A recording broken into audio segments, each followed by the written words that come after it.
Dating masungit si Ralph Guevara sa kawalang pag-asang makakita. Subalit nagbago nang dumating sa buhay niya si Madison.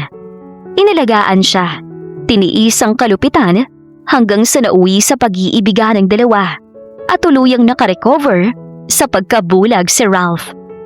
Ngunit kasabay ang araw na nakakita ito ay siya ring pag-iwan sa kanya ni Madison. Magkita pa kaya ang dalawang nagmamahalan? Madison, ano bang tinatanga-tanga mo? Maraming customer. Bilisan niyo, mamaya nang pahinga pagkatapos ng oras ng trabaho. Sigaw ni Aling Sima na may-ari ng kantin na pinapasukan ni Madison. Dito siya napadpad after ma-amnesia at magising sa ospital sa pagkakoma. Sabi ng doktor, 3 taon siyang walang malay, nanganak at may kumuha sa bata. Hindi niya alam kung nasaan pero hahanapin niya ang kanyang anak anuman ang mangyari. Tatapusin niya lang ang kanyang bayarin sa ospital ng ilang taon. Pagkatapos nito, sa kanya hahanapin ang kanyang anak. Hindi mahalaga sa kanya kung magbabayad siya ng bill sa ospital. Ang importante, buhay siya at may pag-asa pang makasama ang kanyang anak. Ang hangad niya lang ngayon, sana nasa mabuting kamay ang kanyang anak. Hindi sana siya mahihirapan hanapin ang bata kung hindi nawala ang kanyang memorya. Iniisip niyang baka isa sa kanyang kamag-anak ang kumuha sa bata. Isa pa, sa kanyang iniisip ngayon kung sino ang ama ng kanyang anak. Bakit sa loob ng 3 taong pagkakakoma, hindi man lang siya nito dinalaw? Inisip na lamang na baka nadisgrasya siya ng isang lalaki. Sa kanyang panaginip, malabong mukha palagi ang nagpapakita sa kanya. Hindi niya matukoy ang mukha nito, walang pagkakakilanlan. Hindi kaya yun ang ama ng kanyang anak? Sa matinding pag-iisip ay kumirot ang kanyang ulo. Napahawak siya saglit sa kanyang sentido dahil tila mabibiyak yun.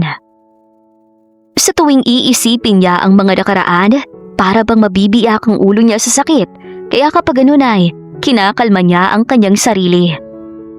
Saka pa nawawala ang sakit at tila bumabalik sa normal ang lahat. Sige po!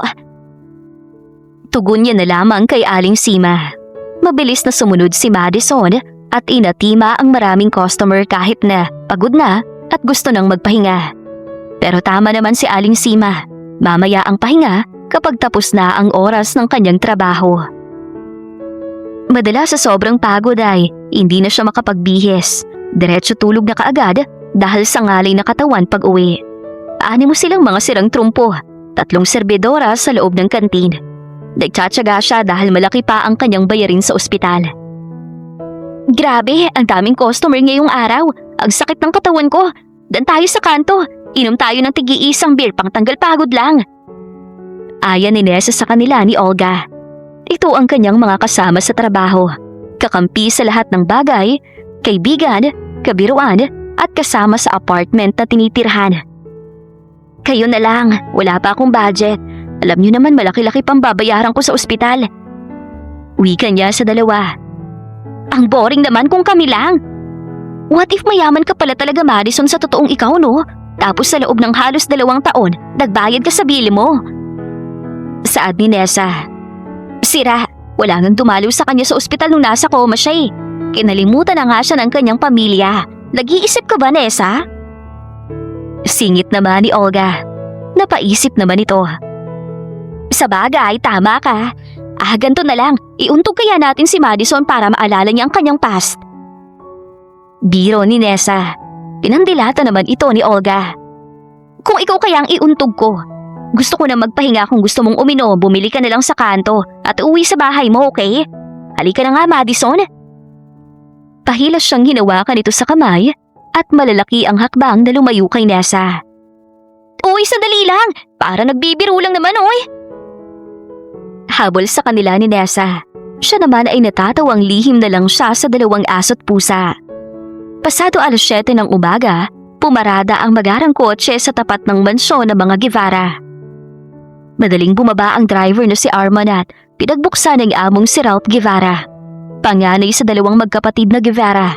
Ang bunso naman ay si Alviar na siyang kasalukuyang nagmamanage ng negosyo habang nasa ibang bansa siya. Nang tuluyang makababa, ay tinangala niya ang 2 palapag na bahay. 3 taon na, Madison. Dasan ka na. Bakit hindi mo ko hinintay sa pagbabalik ko? Gayon pa bang nakakakita na ako? Nasasaktang bulong ni Ralph. Hindi man lang niya nasilayan ang mukha ng babaeng mahal. Habang nagpapagaling sa ibang bansa, isang balita ang nakarating sa kanya. Bigla na lang umalis si Madison sa mansyon nang walang pasabi sa kanya. Ni hindi siya nakausap. Gustong-gusto niyang umuwi ng Pinas ngunit hindi pwede. Nalalapit ang kanyang operasyon sa mata. Ngayong nagbabalik siya at nakakakita na, hahanapin niya si Madison at hindi siya titigil hanggat hindi ito natatagpuan. Sa pinto ng mansyon ay sumalubong sa kanya ang kapatid na lalaki. Welcome back, bro! Tinapik siya nito sa balikat at bahagyang niyakap. Thanks, bro. Puno ng pait ang kanyang boses. Walang kangiti-ngiti si Ralph. Hi, honey! Bungad ng babaeng si Patricia, anak ni Mr. and Mrs. Larasaga, nakasosyo ng kanyang magulang sa negosyo, at tahasang inamin ang pagtingin sa kanya. Sinulyapan niya lang ito saglit, walang reaksyon, walang mababasa kahit na anong emosyon sa mga mata ni Ralph. Dasan si Dad? Tanong niya sa kapatid na hindi pinansin si Patricia. Nagkatinginan ang dalawa. Bro, wala na siya. 1 taon na nakakalipas. Nalamig ang kanyang pakiramdam. 2 tao ang sabay na wala sa buhay niya. Ang ama at ang babaeng mahal niya. Bakit? Naikuyom niya ang kanyang kamao. Paano nangyari to? Anong nangyari kay Dad? Bakit hindi niyo sinabi sa akin? Bakit? Saka pa umalpas ang di mapigilang galit ni Ralph. Bago siya umalis, maayos ang lahat. Maayos ang usapan nila ni Madison na hihintayin siya nito. Paano nga? Pati si Madison, iniwan siya. Bro, sinadya kong hindi sabihin sa'yo dahil natitiyak kong maaapektuhan ka at hindi makakabuti para sa'yo. Inatake sa puso si Dad at hindi siya naagapan. Depensa ni Alviar. Nanlisik ang mga mata ni Ralph sa galit na gustong suntukin sa mukha ang kapatid. Wala itong karapatan na ilihim sa kanyang lahat. Kinuha niya ang cellphone, tinawagan ng kanang kamay na si Norman. Sir!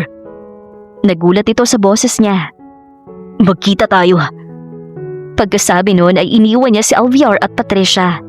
Ipapahanap niya si Madison kay Norman at gusto niyang malaman kung totoo ngang inatake sa puso ang kanyang ama. Sa tapat ng isang coffee shop, nagkita sina Ralph at Norman.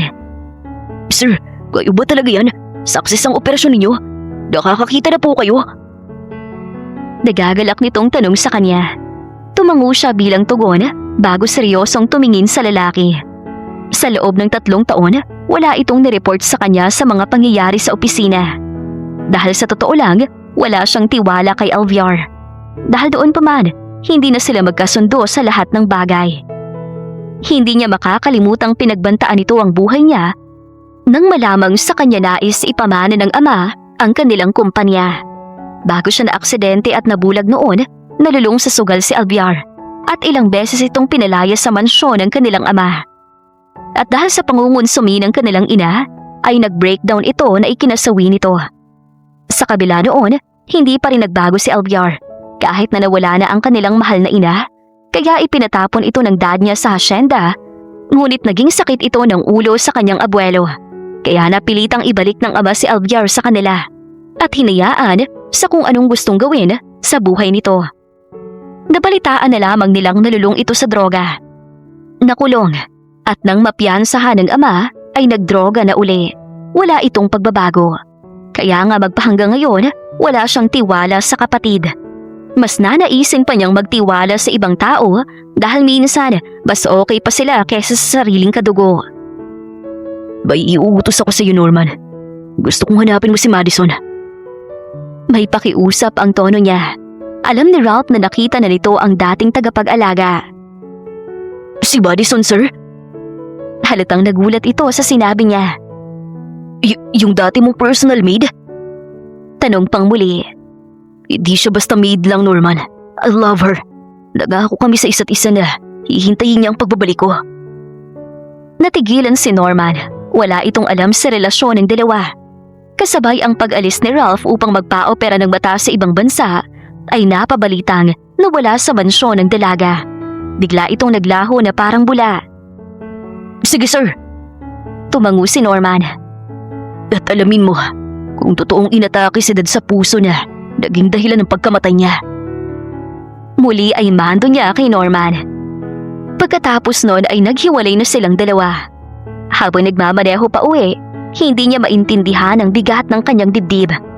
Pilit bumabalik sa kanyang alaala ang masaya nilang nakaraan ni Madison. Ang isang sandaling pinagsaluhan nila bago siya magtungo sa ibang bansa. Siya ang kauna-unahang dumating sa buhay ng babae. Dama niya yun, kaya paanong ganoong kadali siya nitong nakalimutan. Madison, bakita ka sa akin. Kailangan kita ngayon. Nangungulil ang bulong ni Ralph. Gumawa ka ng paraan upang makasal kami ng kapatid mo, Alviar. Mahal na mahal ko siya. Ilang taon ako nagtitiis. Ang tagal ko siyang inintay. Ani Patricia, saktong pagkaalis ni Ralph kanina. Ang bata, nasaan siya? Tanong ni Alviar na ang tinutukoy ay ang anak ni Madison at Ralph. Napairap si Patricia. Anong kinalaman ni Zoila dito? Inis na tanong ni Patricia dahil kumukulo ang dugo niya sa batang yon at wala siyang ibang alam gawin kundi itapon ito. Pero dahil alas niya si Zoila, mananatili ito sa kanyang poder. Gamitin mo siya para pakasalan ka niya. Sabihin mo, anak mo silang dalawa na may nangyari sa inyo. Magkunwari ka. Nakangisi si Alviar. Anong akala mo sa kapatid mo? Tanga? Inis na pinag-cross ni Patricia ang kanyang dalawang braso sa harapan at inarapan si Alviar. Nahilot naman ni Alviar ang kanyang sentido. Naiinis na tiningnan si Patricia. Kung ganun, bahala ka. Wika nito at tinalikuran ang babae. Nakaisip naman ng paraan si Patricia para mapakasalan siya ni Ralph. Tama si Alviar. Gagamitin niya si Zoila. Mabilis na umuwi si Patricia. Sa bahay ay sinalubong siya ng yaya ni Zoila. Ma'am Patricia, si Zoila, inaapoy po ng lagnat. Anong gagawin ko? Tarantang tanong nito. Siguro kung wala siyang magandang pinaplano, ay wala siyang pakialam sa bata. Pero dahil alas niya ito at may pakinabang sa kanyang bata, kaya naman isinugod niya ito sa ospital. Saktong pagpasok ni Patricia at ng yaya ni Baby Zoila, ay siya namang palabas ni Madison. Galing ito sa opisina ni Dr. Sembrano at nagbayad ng kanyang utang sa ospital. Bahagya pang nabangga ni Madison ang balikat ni Patricia na ikanalingo ng babae. Tila na malikmata nang makita ni Patricia si Madison. Napalingo ng babae upang sundan ang tingin.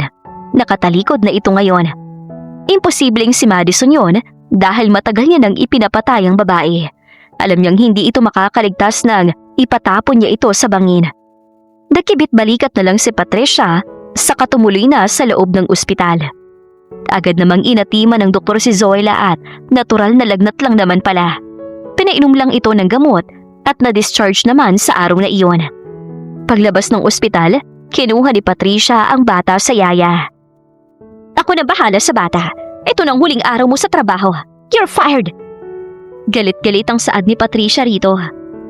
Oh, pero ma'am, umalis ka na sa harapan ko, pwede? Ako na bahala mag-alaga sa kanya. Galit pang sabi ni Patricia na pasigaw. Malungkot na tumango ang yaya. Wala itong nagawa na napilitan na lang tumalikod nang makadama ng takot kay Patricia. Alam kasi nito kapag nagagalit ang babae. Ngumiti lang si Patricia saka nagpara ng taxi dala ang 2 taong si Zoila na tila masama pa ang pakiramdam kaya walang imik. Pagdating sa harapan ng mansyon, palinga-linga ang babae kung walang makakakita sa kanya. Wala pa namang muwang ang batang ito at hindi pa nga makapagsalita kaya hindi siya mabibistong siya ang nag-iwan sa bata. Nang masigurong walang tao ay dahan-dahang binuksan ang gate at iniwan sa loob ang bata. Sa kadali-daling lumayo. Inosenteng nakatingin lamang ang bata sa papalayong babae. Nang mawala sa paningin nito si Patricia ay nagsimulang humakbang ang bata palapit sa swimming pool na natatanaw nito mula sa gate. Natuwa kasi ang bata pagkakita sa tubig. Di wala itong pakialam kay Patricia na umalis. Mas naaaliw ito sa nakitang tubig at gustong magtampisaw. Kasalukuyang nasa kwarto si Ralph at nagbibihis nang marinig ang malakas na sigaw ni Manang Susan sa labas. Napasilip siya sa bintana habang isinasara ang polo. Isang batang babae ang nakita niyang nagkakakawag sa tubig. Mas mabilis pa sa kidlat na lumabas ng kwarto si Ralph sa pag-aalala sa di kilalang bata. Pero paano ito napunta sa swimming pool? Nasaan ang guardian nito? Umiiyak na si Manang na makita siyang mabilis na tumatakbo at tinalon ang bata sa pool. Kahit si Arman ay napasunod sa kanya, na nataranta rin pagkakitang nagmamadali siya. Galing ito sa kusina. Ginamitan niya ng first aid ang bata kaya naisukan nito ang nainom na tubig. Mukhang bago lang naman itong naroon. Diyos ko! Kanino bang anak to at pinabayaan? Umiiyak si Manang Rose na dinaluhong ang bata, hinilot ang likod dahil nagkakakanda ubo ito. Namumula ang buong muka. Manang, tawagan mo si Dr. Blon. Mando niya sa katiwala. Pabilis itong pumasok ng bahay matapos tumango. Arman, pumili ka ng damit niya. Baling niya naman sa driver. Opo, sir. Mabilis itong tumalima. Malalaki ang mga hakbang patungo sa kotse. Nakatitig sa mga bata niya ang batang babae at hindi na ito umiiyak. Dahan-dahan itong tumayo at yumakap sa kanya. Hinayaan niya na kahit na mababasa siya, baka yun ang paraan ito upang magpasalamat. Binuhat niya ito papasok sa loob ng bahay. Sa pinto ay nakasalubong niya si Manang at sinabing tinawagan na nito si Dr. Blon.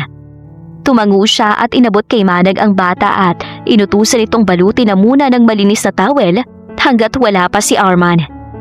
Habang nagbibihis, naging palaisipan para sa kanya kung paano napunta ang bata sa loob ng kanyang pamamahay. At aalamin niya kung saan ito galing at kung sino ang mga magulang nito. Pansamantala ay mananatili ang bata sa kanyang poder. Ilang sandali lang dumating ang doktor at tiningnan ang bata. Mabuti at maayos naman ito. Mukhang matapang ang bata. Matapos i-check ng doktor ay nakikita niya na itong naglalaro sa sala. Napangiti na si Manang at nakahinga na ng maluwag. Sa pagkakataong yun ay bihis na rin ang bata. Napaka-cute nito. Hugis puso ang maliit na muka. May bilog ang mata na tila ba doon mo mababasa ang laman ng isip nito. She's so innocent. Bulong ng kanyang isipan. Sir, pinangalanan ko siyang Mia. Hindi naman natin alam kung anong pangalan niya. Okay lang ba yun sa'yo? Tanong ni Manang. Tumango lang siya bilang pagsang-ayon. Maya-maya, nakita niya itong tumatakbo na inaaliw ang sarili. May mahinang hagikik na lumalabas sa bibig ng bata na naghahatid sa kanya ng saya. May kung ano sa bata na gusto niya. Mahirap ipaliwanag pero siguro kasi gusto niya ng magkaanak na kukumpleto sa pagkatao niya. Yun naman talaga ang plano sa pagbabalik niya. Ang ikasal sila ni Madison. Kaya naman gusto niya na itong makita sa lalong madaling panahon. Hi! Boses babae galing sa pinto. Nakangiti habang palapit sa kanila. Si Patricia yon, nakangiti. Kunwari nagulat pagkakita sa batang naglalaro sa sala. Nang makita naman ito ng bata ay mabilis na tumakbo papunta kay Ralph at yumakap na tila natakot kay Patricia. Lihim namang natuwa si Patricia dahil ang plato niya ipakikita kay Ralph na mahilig siya sa bata at willing maging ina ni Zoila. Pero hindi siya nagmamadali. Gagawin niya nagbabagal ang kanyang mga plano upang sa gayon walang mahalata si Ralph. Lalo pa at noon pa man, mailap na ito sa kanya. Umiiwas namang binuhat ni Ralph ang bata upang dalhin sa kwarto dahil para bang natakot si Mia. Kahit si Manang Susan ay nagpunta sa kusina. Hindi niya maintindihan kung bakit ba ipinagsisiksikan ni Patricia ang sarili kay Ralph ganong wala itong pag-asang magustuhan ng amo. Ralph, pwede ba tayo mag-usap? Habol ni Patricia sa lalaki ngunit hindi ito pinansin ng lalaki. Or sadyang walang pakialam si Ralph kay Patricia. Sa inis ay naikuyom ni Patricia ang kanyang palad. Lahat na ginawa niya mapasa kanya lang si Ralph. Kaya dapat lang na mamatay ang babaeng mamahalin ito. At hindi niya hahayaang maging masaya si Ralph sa piling ng ibang babae. Papatayin niya lahat ng aagaw sa kanya kay Ralph. Thank you, Doktor. Nakangiti si Madison habang kinakamayan ng doktor bilang pasasalamat. 2 taon na rin ang lumipas at ngayon ay bayad na siya sa naging bill niya sa loob ng halos 3 taon na pananatili sa ospital. Oras na rin para magkaroon ng panibagong buhay. Salamat sa doktor na nagmalasakit sa kanya at nagbayad pansamantala sa mga bill niya. You're welcome, Madison. Sana mahanap mo ng sarili mo. Nakangiting saad nito na ang tinutukoy marahil ay maibalik ang kanyang memorya. Nakadama ng lungkot si Madison, pero kahit ganoon, hindi siya mawawala ng pag-asa. Sa tansya niya, nasa 4 na taon na ang kanyang anak ngayon. Malaki na. Kumusta na kaya ito? Habang pauwi ng boarding house si Madison, abala ang kanyang isipan sa pagbabagong buhay. Kung paano siya magsisimula. Bumuntong hininga siya habang hawak ang tiyan kung saan may tahi. Tanda na, nanganak na siya. Malapit na tayong magkita, anak. Nararamdaman ko yon. Bulong ni Madison. Biglang bumukas ang pinto at tumitiling si Olga ang bumulaga at may dalang papel. Bes, tingnan mo to, dali! Maingay nitong sabi. Lumapit siya sa kaibigan. Pati si Nessa na nasa banyo ay nabulabog at nakatapis lang na lumabas. Anong nangyari? May sunog ba? Tarantang tanong ni Nessa. Sira, wala. Heto, tingnan nyo. Sabi na, iniladlad sa kanilang mga bata ang isang flyers. Ano ba kasi yan? Nakakainis ka naman para kang bumbero. Reklamo ni Nessa at inagaw ang flyers at binasa ang nakasulat doon. Pagkatapos ay ito naman ang tumili ng pagkalakas-lakas. Oh my God! This is it, Pansit Bes! 40,000 a month, maglilinis lang tayo ng sahig, magtatapo ng basura, mag-a-assist ng guest. Sakto, 3 aplikanteng kailangan nila. Ano pang iniintay natin? Mag-apply na tayo! Tili ni Nessa na gustong mangisay. Hindi siya kumibo, pero interesado siya sa malaking sweldo. Malaking bagay para makaipon siya para sa pagsisimula. Kapag may pera na siya, balak niyang kumuha ng private detective. Sabi ng nakararami, private detective ang tanging makakatulong sa kanya upang mahanap ang kanyang anak. Kaya naman, kinabukasan, maaga pa nakapila na ang 3 magkakaibigan sa kumpanya ni Ralph na siyang may-ari ng kumpanyang a-applyan ng mga ito. Good luck sa atin! Sabi ni Nessa na makita ang mahabang pila ng mga aplikante. Si Madison ay umusal ng panalangin na sana matanggap sa trabahong ito para sa kanyang nawawalang anak. Sa araw na yon ay maswerte ang magkakaibigan dahil natanggap ang mga ito sa trabaho. Wala na silang balak na bumalik sa pinapasukang kantina. Halos ilang taon silang nagtrabaho pero walang naipon dahil sa mababang sweldo. Kahit sina Olga at Nessa ay kuntodo tipid dahil nagpapadala sa pamilya. Kaya malaking oportunidad para sa kanila na makapasok sa malaking kumpanya kahit na janitress lang. Pagdating nila sa papasukan, sakto namang pagparada ng kotse ni Ralph sa tapat. Bumaba si Arman at pinagbuksan ng amo. Kasabay din noon na bumaba ng jeep ang 3. Nauna lamang nang sinundo si Ralph karga ang 4 na taong bata na si Mia. Ayaw nitong may magpaiwan sa kahit na kanino, maging sa yaya. At tanging gusto lamang nito ay kay Ralph at kay Manang Susan. Ang kaso busy ang matanda at hindi rin maasikaso ang kanyang anak. Kaya naman mas pinili na lang ni Ralph na isama si Mia sa kanyang opisina. Hindi naman ito abala sa kanyang trabaho. Para kay Ralph ay anak niya na si Mia. Sa kanya ito lumaki. Kung hindi ito nagsasalita noon, kabaliktaran naman ngayon. Isa na doon ang palagi nitong itinatanong kung nasaan ang ina nito, pero wala siyang maisagot. At dahil nandyan sa tabi niya palagi si Patricia, nakapagdesisyon siyang pakasalan na lang ito, hindi dahil mahal niya ang babae, kundi dahil para kay Mia. Kasama din ang 2 si Patricia. Nagkapanabay ang 3 papasok na kung makikita ay tila ba isang masaya at buong pamilya ang 3. Pinuri pa nga ng mga employee ang 3. Habang si Madison at ang 2 ay nagsimula na sa kanilang trabaho. Suot ang uniform ng pang-janitress, bitbit ang mop, nakasabit ang walis na kanyang gagamitin. Magkakaiba ng floor ang lilinisan ng mga magkakaibigan. Si Madison naman, saktong na-assign sa floor kung nasaan mismo ang opisina ni Ralph. Kasalukuyang naglilinis ng sahig si Madison na makita ito ni Patricia. Nanlaki ang mga bata ng babae pagkakita kay Madison. Anong ginagawa ng babaeng ito sa kumpanya ni Ralph? Mabilis na nilapitan ni Patricia ang babae habang matiim na pinagmamasdan. Kamukhang kamukha talaga ito ni Madison. Hindi siya maaaring magkamali. Madison!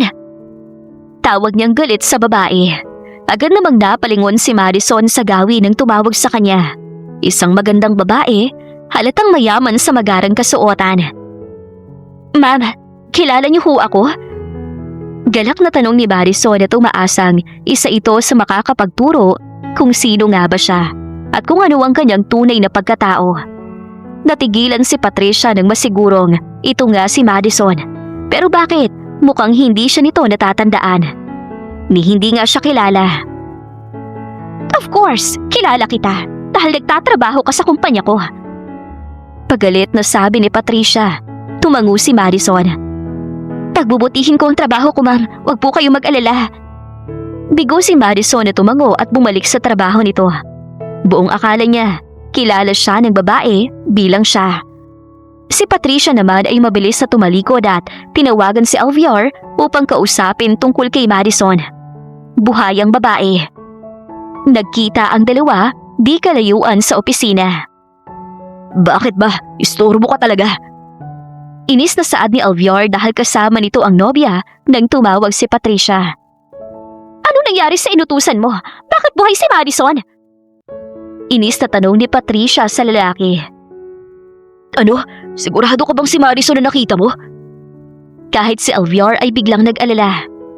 Oo, nasisiguro ko yon at nakita ko siya kanina. Kasama siya sa na-hardest janitors kahapon. Pero nakakapagtaka, hindi niya ako kilala. Nag-iisip si Patricia na tumingin sa gawi ni Alviar. Nakahinga naman ang maluwagang lalaki. Akala niya talaga, totoong si Madison. Imposible, dahil nagbayad siya noon ng malaking halaga para patayin si Madison. Matapos nitong iluwal ang bata, inutusan niya ang isang nurse na patayin ang babae. At sa araw din yon, nawala sa ospital si Madison at hindi na nakita pa. Paraning ka lang, Patricia. Sa kakaisip mo yan eh.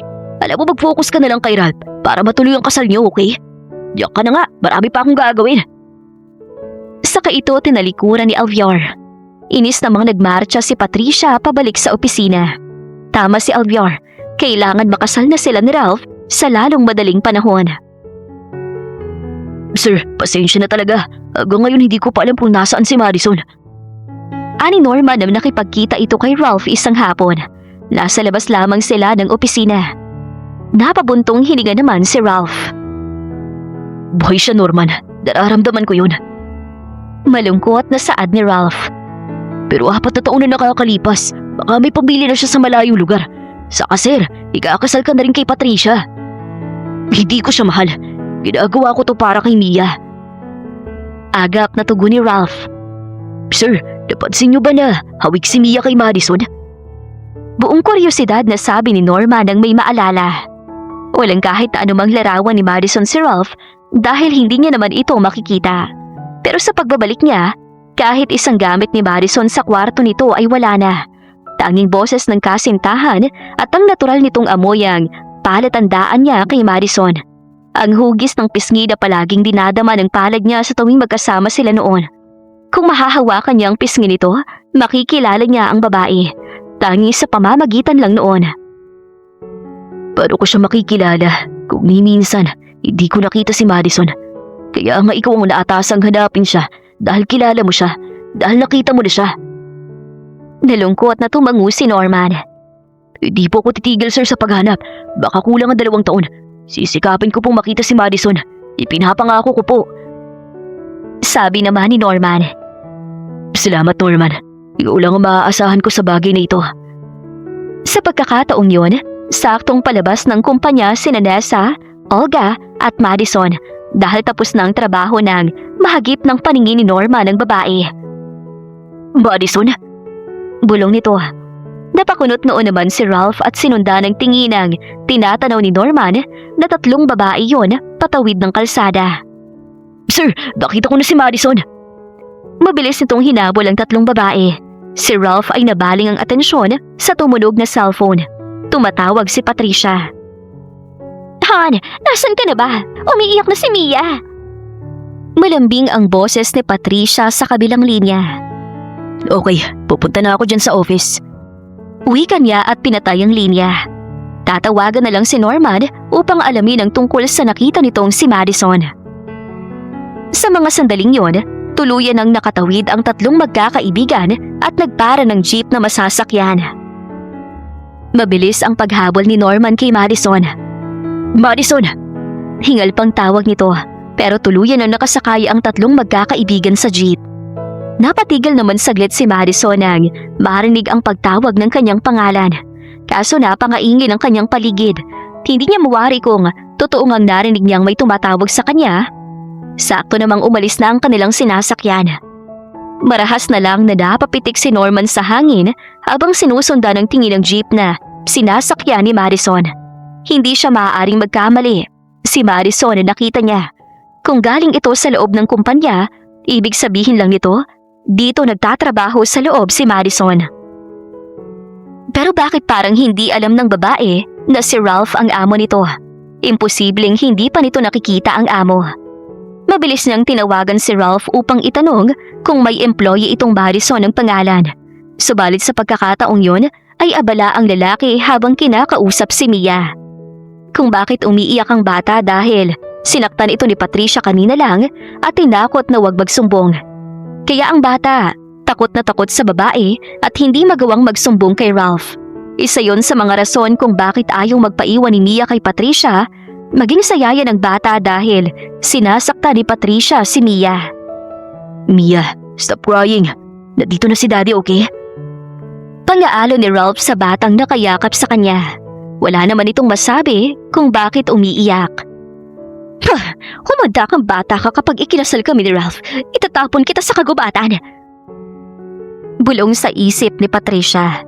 Hihintayin niya na lang na magtagumpay siya sa kanyang plano. At pagkatapos, isusunod niya ito sa inang nasa kabilang mundo na. Ralph, honey, ako nang bahala kay Mia. Nakangiti at tila napakabait ni Patricia nang lumapit sa dalawa. Kinuha ang bata pero lalong umiyak si Mia at ayaw lumapit kay Patricia. Ako na bahala sa kanya. Lumabas ka muna ng office, Patricia. Utos ni Ralph sa babae dahil nakikita niyang takot talaga ito sa babae. Okay. Bagaman naiinis ay walang nagawa si Patricia na napilitang lumabas, naglambing muna sa bata pero tuluyang hindi bumitaw si Mia kay Ralph. Sinundan ng tingin ni Ralph ang babae habang palabas ng kanyang opisina. Mukhang hindi ito gusto ng bata. Paano niya pakakasalan ang babaeng ayaw ng kanyang anak? Kaya nga niya ito pakakasalan para may matatawag na ina si Mia. Pero mukhang paiiyakin lang nito ang kanyang anak. Saka pa huminto sa pag-iyak ang bata habang hinahaplos niya ang likod nito. Panay ito singhot hanggang sa huminto ng tuluyan. Di nagtagal ay nakatulog ito. Napapangiti pa ang sekretarya pagkakita sa kanila nang pumasok ito. Walang ingay na naglapag ng report sa ibabaw ng kanyang mesa. Hindi na ito nagsalita at umalis, sumenyas lang na lalabas na. Siya na bang pagpasok ni Patricia nang marinig na hindi na umiiyak si Mia. Ngunit ang babae at akmang kukunin ng bata pero pinigilan ito ni Ralph. Buhat na inimis ang kalat sa ibabaw ng mesa habang pinanonood lang ito ni Patricia. Pagkatapos, saka lumabas ang dalawa. Han, kailan natin naasikasuhin ang ating kasal? Naiinip na ako eh. Nasa kotse na sila nang magtanong si Patricia. Napatingin pa sa kanila si Arman sa view mirror nang marinig ang sinabi ng babae. Hindi sumagot si Ralph. Karga pa rin ito si Mia na natutulog sa kanyang kandungan. Mas lumapit pa si Patricia sa lalaki na ikinakawit nito ang isang braso kay Ralph at bahagyang sumandal. Lumayo ka sa akin, Patricia. You know the reason why we get married. Dahil kay Mia. But I think, hindi na natin kailangan pang ituloy ang kasal. Dahil ayaw sa'yo ng anak ko. Tahasang sabi ni Ralph. Ano? Kung ganun pinaasa mo lang ako? Gustong mag-hysterical ni Patricia. Masamang tiningnan ni Ralph ang babae dahil sa lakas ng boses nito. Alam naman itong natutulog si Mia. Get out of my car, now! Inis na utos ni Ralph kay Patricia. Honey, I'm sorry. Alam mo naman kung gaano kita kabahal. I'm sure kapag nakasal tayo, nagugustuhan ako ni Mia. Magiging mabuti akong ina sa kanya. Hindi na kita pipilitin sa kasal, okay? Patawarin mo ko. Halos magmakaawa si Patricia. Hindi kumibo si Ralph. Hindi rin ito pinansin ang sinasabi ng babae. Sa totoo lang, inis na inis si Patricia sa mga sandaling yon. Wala siyang magawa. Pagdating sa bahay, saka pa napansin ni Ralph ang tawag ni Norman sa kanya. Nakailang missed call na rin ito. Sinuliapan niya si Patricia na nasa kanyang kwarto. Nakaupo ito sa gilid ng kama at nakamasid sa kanya. Wala ba itong planong umuwi? Ipapahitad na kita kay Arman. Gusto ko na magpahinga. Sabi niya sa babae at lumabas ng kwarto bago sagutin ang tawag ni Norman. Sir, bungad nito. Nakausap mo na ba si Madison? Sorry sir, hindi ko naabutan. Pero nakita ko lang galing siya sa loob ng kumpanya mo. May empleyado ka bang Madison ang pangalan? Tanong nito. Hindi ako sigurado. Pero ipapaalam ko bukas sa sekretarya ko. Matapos nilang mag-usap, si Irish naman ang tinawagan niya. Baka nga nasa loob lang ng kumpanya niya si Madison nang hindi niya nalalaman.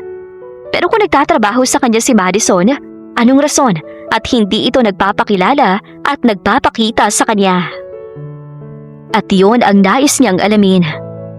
Kinabukasan nga pagpasok ni Ralph ay hiningi ng lalaki sa kanyang sekretarya ang record ng mga employee sa loob ng kumpanya. Naging abala siya hanggang sa magtanghalian at nag-attend pa ng meeting kasama ang tahimik na anak at naglalaro ng gadget.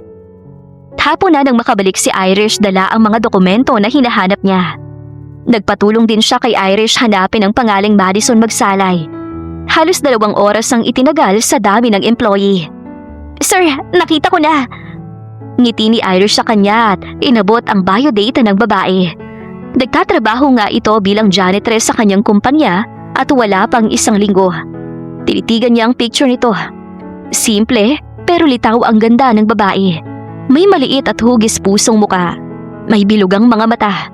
Kinabahan siya dahil tama si Norman. Hawig nga ng babaeng ito si Mia. May kung anong nagtulak sa kanya na pasadahan ng daliri ang pisngi nito. Hindi pa man ay nakadama na siya ng excitement. Umaasang ang babaeng ito ay ang matagal nang nawalay na nobya. Irish. Binalingan niya ang sekretarya. Yes, sir. Gusto ko siyang makausap dito sa opisina. Sagot niyang nakatitig pa rin sa resume ng dalaga. Sige, sir. Tumango si Irish bago tumalikod, ngunit mabilis siyang napatayo. Saktong napansin niyang wala si Mia sa loob ng kanyang opisina.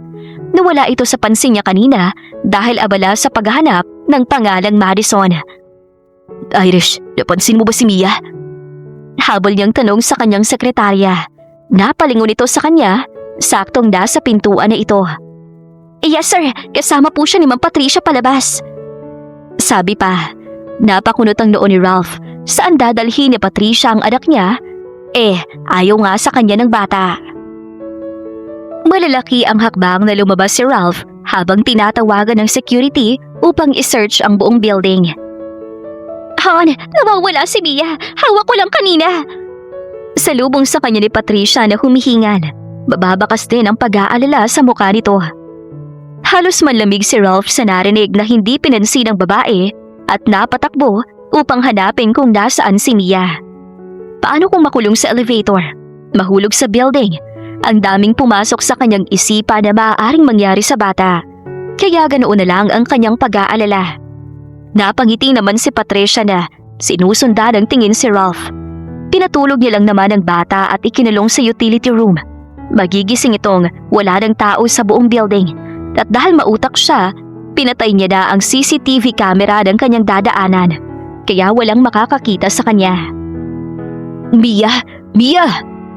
Habang tinitingnan ng lahat ng bakanting opisina, ay malakas na tawag ni Ralph. Palingali nga ito. Sa pagmamadali, hindi napansin ng lalaki si Madison na paliko sa kanto.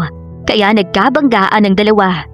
Sa lakas ng impact ay nabitawan ni Madison ang hawak ng mga panlinis at nagkukumahog na kumapit kung saan para lang hindi siya bumagsak. Si Ralph naman ay mabilis na nahawakan sa bewang ang babae sa pag-aalalang baka nga bumagsak ito. Pero kapwa na wala ng balanse ang dalawa. Sinigurado na lang ni Ralph na hindi masasaktan ng babae. Niyakap niya ng mahigpit at sinapo ang ulo. Mukhang namali ang bagsak nila dahil napailalim si Ralph. Pabisak lang pang bumagsak sa kandungan niya ang babae at dahil sapo niya ang ulo nito ay nakabig niya ang mukha ng babae. Saktong nagdikit ang mga labi nilang dalawa. Kapwa na paralisa ang mga ito habang magkadikit ang kanilang mga labi. Para bang saglit tumigil ang pag-inog ng kanilang mundo. Basta ang lakas ng kabog ng dibdib ni Madison na sa pagkakataong yon na tila ba may kabayong naghahabulan. Dilat na dilat ang kanyang mga mata. Kaya kita niya ang mamula-mulang mukha ng lalaki. Ang mga mata nitong sa kanya nakatitig. Napakabango ng gwapong lalaki. Amoy mayaman. Parang bagong nilabhan na hango sa arawan. Ganoon ang bango nito. Masarap sa ilong. Si Ralph naman ay natitigilan sa kakaibang pakiramdam dahil nalasahan niyang muli ang matamis na labi ng kasintahan. Hindi siya pwedeng magkamali kahit ang palatandaan niyang natural nitong amoy. Napatitig siya sa mukha ng babae. Wala siyang pakialam sa ayos nilang dalawa. Nanginginig ang kamay niyang umangat upang hapulusin ang pisngi nito upang masigurong si Madison ang nasa harapan niya. Pero biglang bumangon ang babae. Sir, sorry po. Pasensya na po. Hindi ko sinasadya. Takot na takot ang boses nito na ipinagtaka niya. Bakit hindi siya nito matandaan kung ang nobya niya ito? Madison? Usal niya at mabilis itong kinabig. Nanlaking muli ang mga mata ni Madison nang yakapin siya ng lalaki. At dahil pinagtitinginan na sila ng ibang empleyado, mabilis na lumayo si Madison sa lalaki at isa-isang pinulot ang mga gamit na nagkalat. Sir, may problema. Isang security ang lumapit kay Ralph kaya nabaling ang atensyon ng lalaki rito. Dahil sa babae kanina, nawala sa isip niyang hinahanap ang kanyang anak. Gusto niya itong sundan pero kailangan niyang makita si Mia. Isa pa, madali niya lang naman itong makakausap muli at makikita dahil nasa loob ng kumpanya niya ang babae. Anong problema? Tanong niyang binalingan ng lalaki. Nakapatay ho ang CCTV camera mula sa office niyo hanggang sa 4th floor. Saad nito, napamura sa isip si Ralph. Inutusan itong ipahalughog ang buong building at walang uuwi hanggat hindi nakikita ang kanyang anak. Paano nawala si Mia kung hawak ito ni Patricia? Naikuyom niya ang kanyang kamao. May naglalarong paghihinala sa isip niya. Pero kapag napatunayan niya, patawarin sana siya ng Diyos. Mabilis na isinara ni Madison ang pinto ng madilim na utility room at napasandal sa pinto habang dinadama ang labi kung saan lumapat ang labi ng mabangong lalaki kanina. Dama pa niya ang init ng saglit na halik. Ba't parang pamilyar sa kanya ang pakiramdam ng halik nito? Kahit yung titig ng lalaki, saan niya ba ito nakita? At tila ba pamilyar sa kanya ang mukha nito? Bumaba ang palad niya at tinama ang kumakabog na dibdib. Unti-unti na yung kumakalma pero nilamo na ang kanyang sistema sa halik na iyon ng lalaki. Ilang sandali pa siyang nanatiling nakatayo sa loob bago binuksan ang ilaw. Nagliwanag ang silid. Kumilos siya upang ibalik ang kinuhang mga gamit sa paglilinis. Pauwi na rin naman kaya lilinisin niya na ang mga kagamitan. Pero para siyang namalikmata at nakita niyang may nakahigang bata sa likod ng malaking cabinet ng lagayan ng panglinis. Malalaki ang hakbang na nalapitan nito at nanlaki ang kanyang mga mata nang masigurong may batang walang malay na nakahiga sa sahig. Mabilis niyang dinaluhong ang bata at binuhat. Sa kanya na pagtantong, inaapoy ito ng lagnat. Mabilis na tumatakbo si Madison habang buhat ang bata upang dalhin sa ospital. Sobra siyang nag-aalala, lalo at inaapoy ito sa lagnat. Hindi niya alam kung paano ito napunta sa utility room na napakadilim at lalong hindi niya alam kung kaninong anak ang bata. Habang tumatakbo ay ang lakas ng kanyang kaba sa dibdib. Pagdating sa exit, ang lahat ng security ay bigla siyang hinarang. Gulat na gulat pagkakita sa kanyang buhat na batang walang malay. Sa office ni Ralph, paroot parito ang lalaki habang nag-iisip at nag-iintay ng balita sa kanyang anak. Habang si Patricia ay kampanteng nakamasidlang sa lalaking kanina pa nag-aalala. Kalaunan ay nag-ring ang cellphone ni Ralph at tumatawag ang security. Sir, nakita na po ang anak ninyo. Pagbabalita sa kabilang linya. Napamulagat si Ralph at malalaki ang hakbang na lumabas ng office, kasunod si Patricia na nagtataka. Nasaan ang anak ko? Malakas ang boses ni Ralph na may kasamang pag-aalala habang mabilis na tumatakbo. Sir, isinugod na sa ospital kasama si Elmer. Siya po nag-drive, inaapoy po kasi ng lagdatang anak ninyo. Natagpuan ng isang janitor sa utility room na walang malay. Pagbabalita ng security. Si Elmer ay isa ring security guard na naka-duty sa araw na yon kasama si Johnny. Nalaki naman ng mga bata ni Patricia nang marinig ang sinabi ni Johnny. Biglang naging balisa. Saang ospital? Nag-aalala pa ring tanong ni Ralph. Sa pinakamalapit na hospital dito. Walang sinayang na oras si Ralph at tinakbo ang nakaparadang sasakyan. Alerto naman si Arman na nag-aantay sa amo nitong nasa labas dahil sa uwian na. Sir, sa pinakamalapit na ospital. Tugon niya at agad sumakay. Hindi na hinintay pa ni Ralph na pagbuksan ni Arman ang pinto. Sasama ako sa'yo, Ralph. Parang alam ko na kung sino ang may kagagawa nito kay Mia. Natitiyak ko kung sinong janitor sa nakakuha kay Mia. Siya rin nagkulong nito sa utility room. Umikot sa kabilang pinto si Patricia at sumakay. Pagkatapos ay umarangkada na ang kotse. Napatingin naman si Ralph sa katabing babae. Saan galing yung idea mo na nakulong sa utility room ang bata? Nagdududang tiningnan ito ni Ralph. Nabalisa ito. Nag-isip bago nagsalitang muli. Natural, janitress ka mo ang nakakuha sa kanya. Palusot ni Patricia kahit nakabado. Hindi pwedeng makapagsumbong ang bata, kaya kailangan niyang masusian ang bibig nito. Tatakutin niya si Mia or Zoila. Makikipag-unahan siya kay Ralph na makausap ang bata. Pagdating sa ospital, kaapo ang nagkagulatan sina Madison at Ralph nang magkaharap. Si Madison ay di makapaniwalang ang lalaking nakahalikan kanina ay may asawa at anak na, halata naman sa kasama nitong babae. Mabilis siyang nag-iwas ng tingin. Si Patricia naman ay nagulat din pagkakita sa kamukha ni Madison. Nakaisip kaagad ng eksena ang babae para ito ang pagbintangan sa bata. Mabilis niya itong nilapitan, ang babae at walang habas na pinagsasampal. Gigil na gigil ito. Ikaw? Ikaw ang nagkulong sa anak ko sa utility room? Ang kapal na mukha mo, ipakukulong kita. Dapat sa'yo mabulok sa bilangguan. Hayop kang babae ka? Di pa nakontento si Patricia at sinabunutan si Madison na hindi man lang nakahuma. At hindi nagustuhan ni Ralph ang nakita. Marahas na pinigilan si Patricia at walang pag-aalagang itidulak ito upang maging dahilan ng pagkakaupo nito sa semento. Nag-alala siya sa babae na hinawakan nito. Namumula ang pisngi nito. Magulo ang buhok. Dati gagal naman si Patricia nang bumagsak sa semento. Nanakit bigla ang kanyang pangupo at ang lalaki, first time niyang nakitang nagalit. Halatang kinakampahan nito ang janitress. Gustong manggalaiti ni Patricia na tumayo. Takot na tumingin si Madison sa lalaki. Sir, hindi ko po alam na anak niyo ang bata at... Kaya mo ba siya kinulong, ha? Galit na putol ni Patricia sa sasabihin ni Madison. Akma namang susugurin ito ng dalaga upang saktan, ngunit masamang tinginang pinukol ni Ralph kay Patricia at iniharang ang sarili. At sinuryapan si Arman sa kasinenya sana ilabas ng ospital si Patricia. Kumilos ang lalaki kaya nagsisigaw ang babae habang tinadala ni Arman palabas ng ospital. Gustong makausap ni Ralph ng sarili na ng babae pero kung naroon si Patricia ay hindi niya iyon magagawa. Nawala naman ang takot sa mga mata ng babae. Sir, maniwala kayo sa akin. Pagkagaling ko sa lobby kanina, dinala ko sa utility ang mga gamit ko panlinis doon. Doon ko nakita ang batang walang malay. Sobrang taas ho ng lagnat niya nang hawakan ko kaya nag-alala na ako at tinakbo para dalhin sa ospital.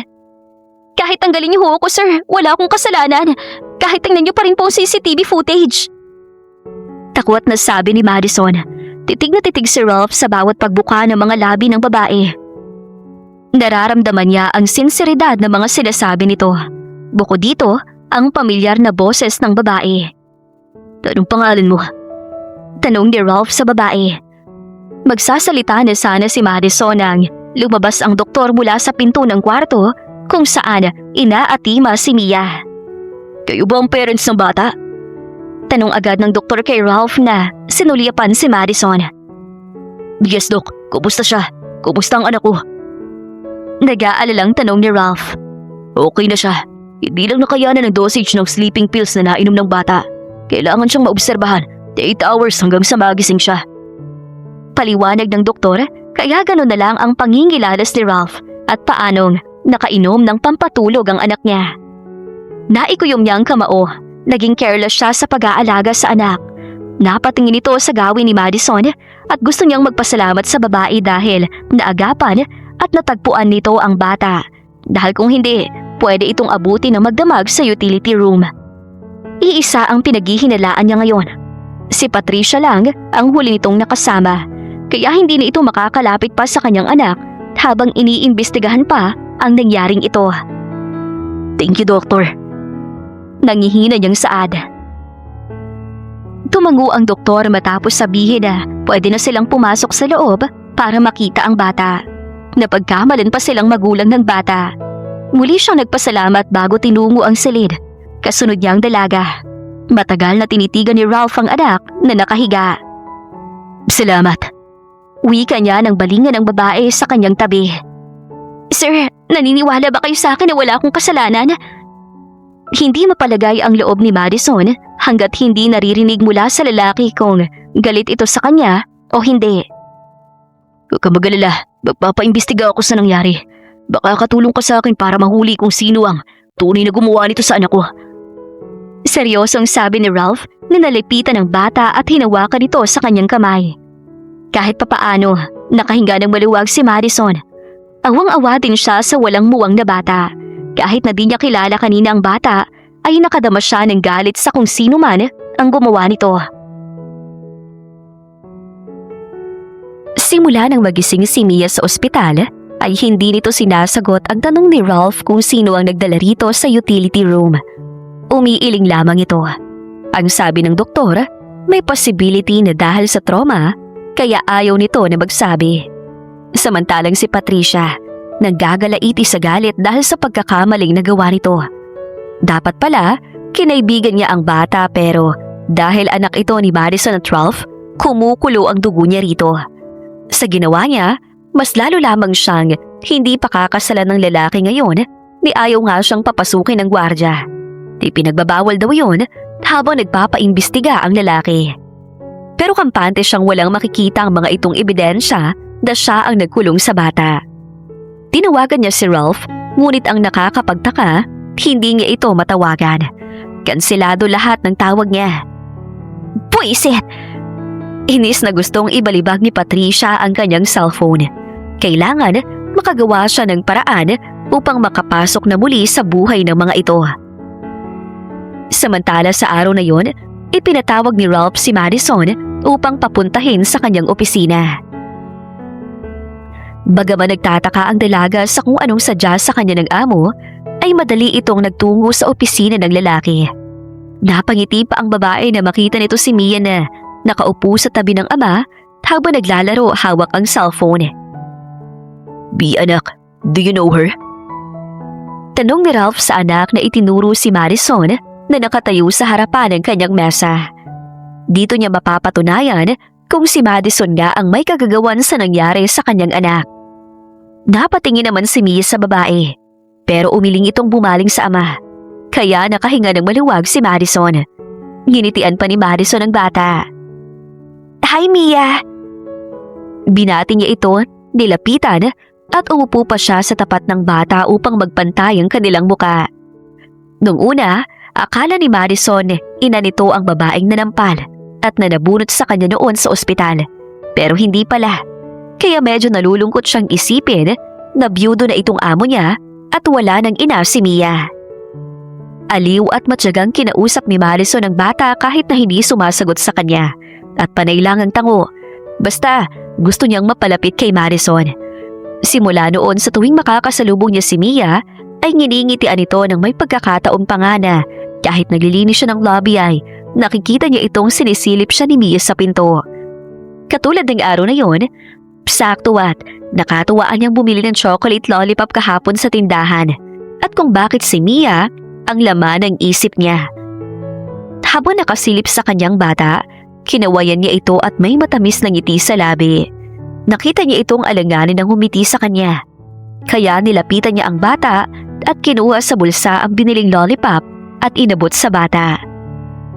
Nakita niya ang pagningning ng mga mata nito. Mommy! Mahinang usal ito at dahan-dahan siyang niyakap. Nanlaki ang kanyang mga mata sa di alam na gagawin, pero parang lumukob sa puso niya ang matinding pangungulila sa sariling anak. 4 na taon na siyang walang maalala dahil marahil 4 na taon na rin ang kanyang anak kung nabubuhay man ito ngayon. Tumutulo ang kanyang luha na niyakap ito. Napakasarap sa pakiramdam na tawaging mommy. Tila ba naman niyang isa talaga siyang ina. Nakakapagsalita ka na? Hinaplos niyang pisngi ni Mia. Mommy! Ulit nitong usal. Mia! Bulalas ni Ralph nang mapansing wala si Mia sa loob ng kanyang opisina paglabas niya ng banyo. Lalo siyang nag-alala pagkakitang bukas ang pinto ng kanyang office. Natakot siyang may kumuha rito or di kaya ay may kumidnap sa anak niya. Agad tinakbo ni Ralph ang pinto upang matigilan dahil magkayakap sina Madison at Mia. Dagling nawala ang kanyang pag-aalala sa anak. Bigla siyang napatitig sa babae. Madison, kung ikaw yan, bakit hindi mo ko makilala? Bulong ni Ralph habang natitigilan dahil nakita niyang umiiyak itong hinahaplos ang pisngi ni Mia. Nagsasalita ka na? Dinig pa niyang tanong ni Madison sa bata. Mommy! Tanging react ni Mia. Kita niya kung paano napaiyak si Madison na niyakap ang kanyang anak. Pero dahan-dahan itong napabitaw sa bata pagkakita sa kanyang nakatayo sa may pinto. Sir, pasensya ka na ha. Wala akong masamang ginawa. Nagpapahin ito ng luha. Daddy! Lumapit si Mia sa ama at yumakap. I want mommy! Turo nito kay Madison. Medyo alanganin pa nga. Napatingin sa isa't isa sina Madison at Ralph sa sinabi ng bata. Sa dami ng babaeng nakasalamuhan ni Mia sa opisina dahil pinanggigilan nito ng ibang empleyado niya, ay tanging si Madison lang ang nagustuhan nito. Higit sa lahat, kahit paunti-unti ay nakakapagsalita na ang kanyang anak. Maibabalik na ito sa dati at nakakalimutan ng trauma ang inabot nito. Kaya naman, pinabalik niya si Madison sa kanyang office after ng duty nito dahil may offer siyang bagong trabaho. Hindi dahil may interes siya sa babae, kundi para sa kanyang anak. Alam mo Madison, napapansin lang namin. Mukhang napapadalas na yung pagpapatawag sa'yo ni Sir Ralph sa office niya ha? Smells fishy na talaga. May pakahulugang sabi ni Nessa sa kanya habang nagbibihis siya sa loob ng cubicle. Nasa loob sila ngayon ng CR3. Oo nga, beauty pa naman si Sir Pogi. Saka bagay kayo no? Kapag manligaw si Sir, aba patusin mo na no? Para naman kapag naging boss ka namin, ma-promote kami. Pumangalawa naman si Olga. Saktong lumabas siya sa cubicle at tapos nang magbihis. Tigilan niyo ako, ano ligawan? Imposible yon. Ang ganda kaya ni Ma'am Patricia. Sabi naman niya. Sus, maputi lang yon kaya maganda. Paliguan mo yan ng grasa. Tingnan natin kung anong hitsura niya. Samantalang ikaw, hindi ka putian pero yung apilat, natural na ganda nandyan. Pak na pak! Pumapalatak si Nessa. Nagwisik siya ng pabango at naglagay ng manipis na lip tint bago hinarap ang mga ito. Oo na, sige na. Aalis na ako. Nag-aantay na si Sir. Salamat sa pambobola niyong dalawa. Hayaan niyo at sa sahod ko ililibre ko kayo ng barbecue. Nakatawang sabi niya bago tuluyang tumalikod. Pambihira, barbecue lang? Pwede namang may kasamang beer eh. Pahabol ni Nessa na ikinangiti lang ni Madison nang marinig yon. Basta masaya siya ngayon sa magiging resulta ng pag-uusap nila ng kanyang boss. Kinuha ni Ralph si Madison bilang yaya ni Mia dahil gusto ito ng bata at panatag ang loob niya sa dalaga. Nararamdaman niyang wala itong gagawing masama sa kanyang anak habang wala siya. Pinaalis niya ang dating yaya na ipinasok ni Patricia dahil ayaw rito ng kanyang anak. Mabuti na lang at pumayag si Madison sa kanyang alok. Hindi naman magawang tanggihan ni Madison si Ralph dahil gusto niya ang bata. Sa pamamagitan ni Mia, nababawasan ang pangungulila niya sa sariling anak. At simula na maging yaya ni Mia ang dalaga, madalas ay naiiwan na ni Ralph ang bata sa bahay. Nakikita niyang nakikipaglaro ang bata kay Madison at nadadatnan niyang tinuturuan itong magbasa ang kanyang anak. Ang pag-aalaga ni Madison sa bata ay tila ba parang tunay na niya itong anak. Tahimik niyang pinagmamasdan ang dalawa habang nasa kwarto. Hapon yon at kadarating niya lang galing opisina. Nakaawang ng bahagya ang pinto at nakapagkit ang kanyang mga mata sa dalawa. "Sir, pumasok na kaya kayo?" Nang makita siya ni Manang Susan ay sabi nito. Napatingin naman si Ralph sa babae. "Manang, wala ka bang napapansin kay Madison?" Tanong niya nang harapin ang katiwala. Bumuntong hininga ito. "Sir, kung ang gusto niyong marinig mula sa akin ay kung gaano siya nahahawig sa dati mong tagapag-alaga ay parehong-pareho. Yung boses, yung kilos niya, lahat sir." Sagot ni Manang na nakasilip na rin sa loob ng kwarto. Tumango si Ralph bago pumasok na sa loob ng silid. "Daddy!" Sigaw ni Mia na tuwang-tuwa. Agad tumayo mula sa kama at yumakap sa ama. Nakangiti naman si Madison na pinagmasdan ng dalawa. May kung anong kasiyahan sa puso niya habang nakatitig sa mag-ama. "She's not really my daughter." Naalala ni Madison ang sinabi minsan sa kanya ni Ralph tungkol sa bata. 2 taon siya nabaligaw sa bahay at nahulog sa swimming pool. Simula na mailigtas ko siya, si Mia ang pumuno ng kakulangan sa buhay ko. Hanggang ngayon, hindi pa rin makapaniwala si Madison na hindi si Ralph ang biological father ni Mia. Pero tila ba tunay na mag-ama ang dalawa sa nakikita niya. Ang pagmamahal na ibinibigay nito sa bata ay parang tunay na anak. May mga sandaling napapaisip si Madison ng husto. Pero katulad ng dati, sumasakit ang kanyang sentido. Samantala, "Kumuha ka ng paraan, Alviar. Paalisin mo babae yun sa mansyon. Inaakit niya si Ralph." Nanggagalaiti sa galit si Patricia nang malamang kinuhang yaya ng bata ang janitress nitong kamukhang kamukha ni Madison. Inis naman itong tinignan ni Alviar. "Kasalanan mong lahat ng to, Patricia. Bakit kailangan mong saktan si Mia kung siya lang ang tanging paraan upang makasal kayo ni Ralph, ha?"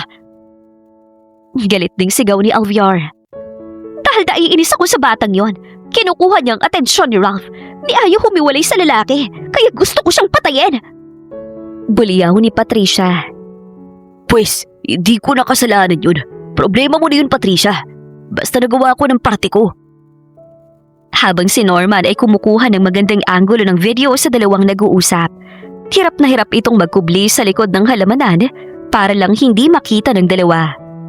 Sa pagmamanman ni Norman kay Madison na alamin ang pagkatao nito bilang utos ni Ralph, ay nakita niyang nag-uusap si Patricia at Alviar sa labas ng mansyon isang beses. Napahinto siya saglit at nagtago dahil tila may pinag-uusapan ng dalawa na napakahalaga. Dahil dito, nagka-interes siyang sundan ng mga ito.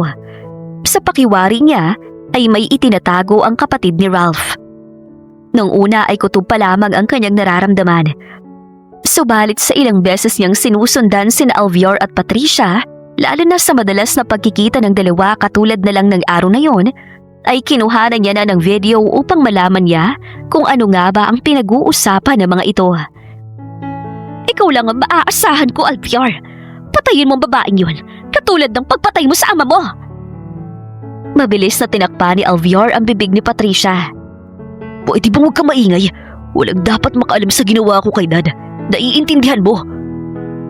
Halos bigay ni Alviar ang bibig ni Patricia. Marahas naman itong itinulak ng babae. "Kapag hindi mo gawa ng paraan to, Alviar, talagang malalaman ni Ralph ang ginawa mo sa dad ninyo. Naiintindihan mo ba?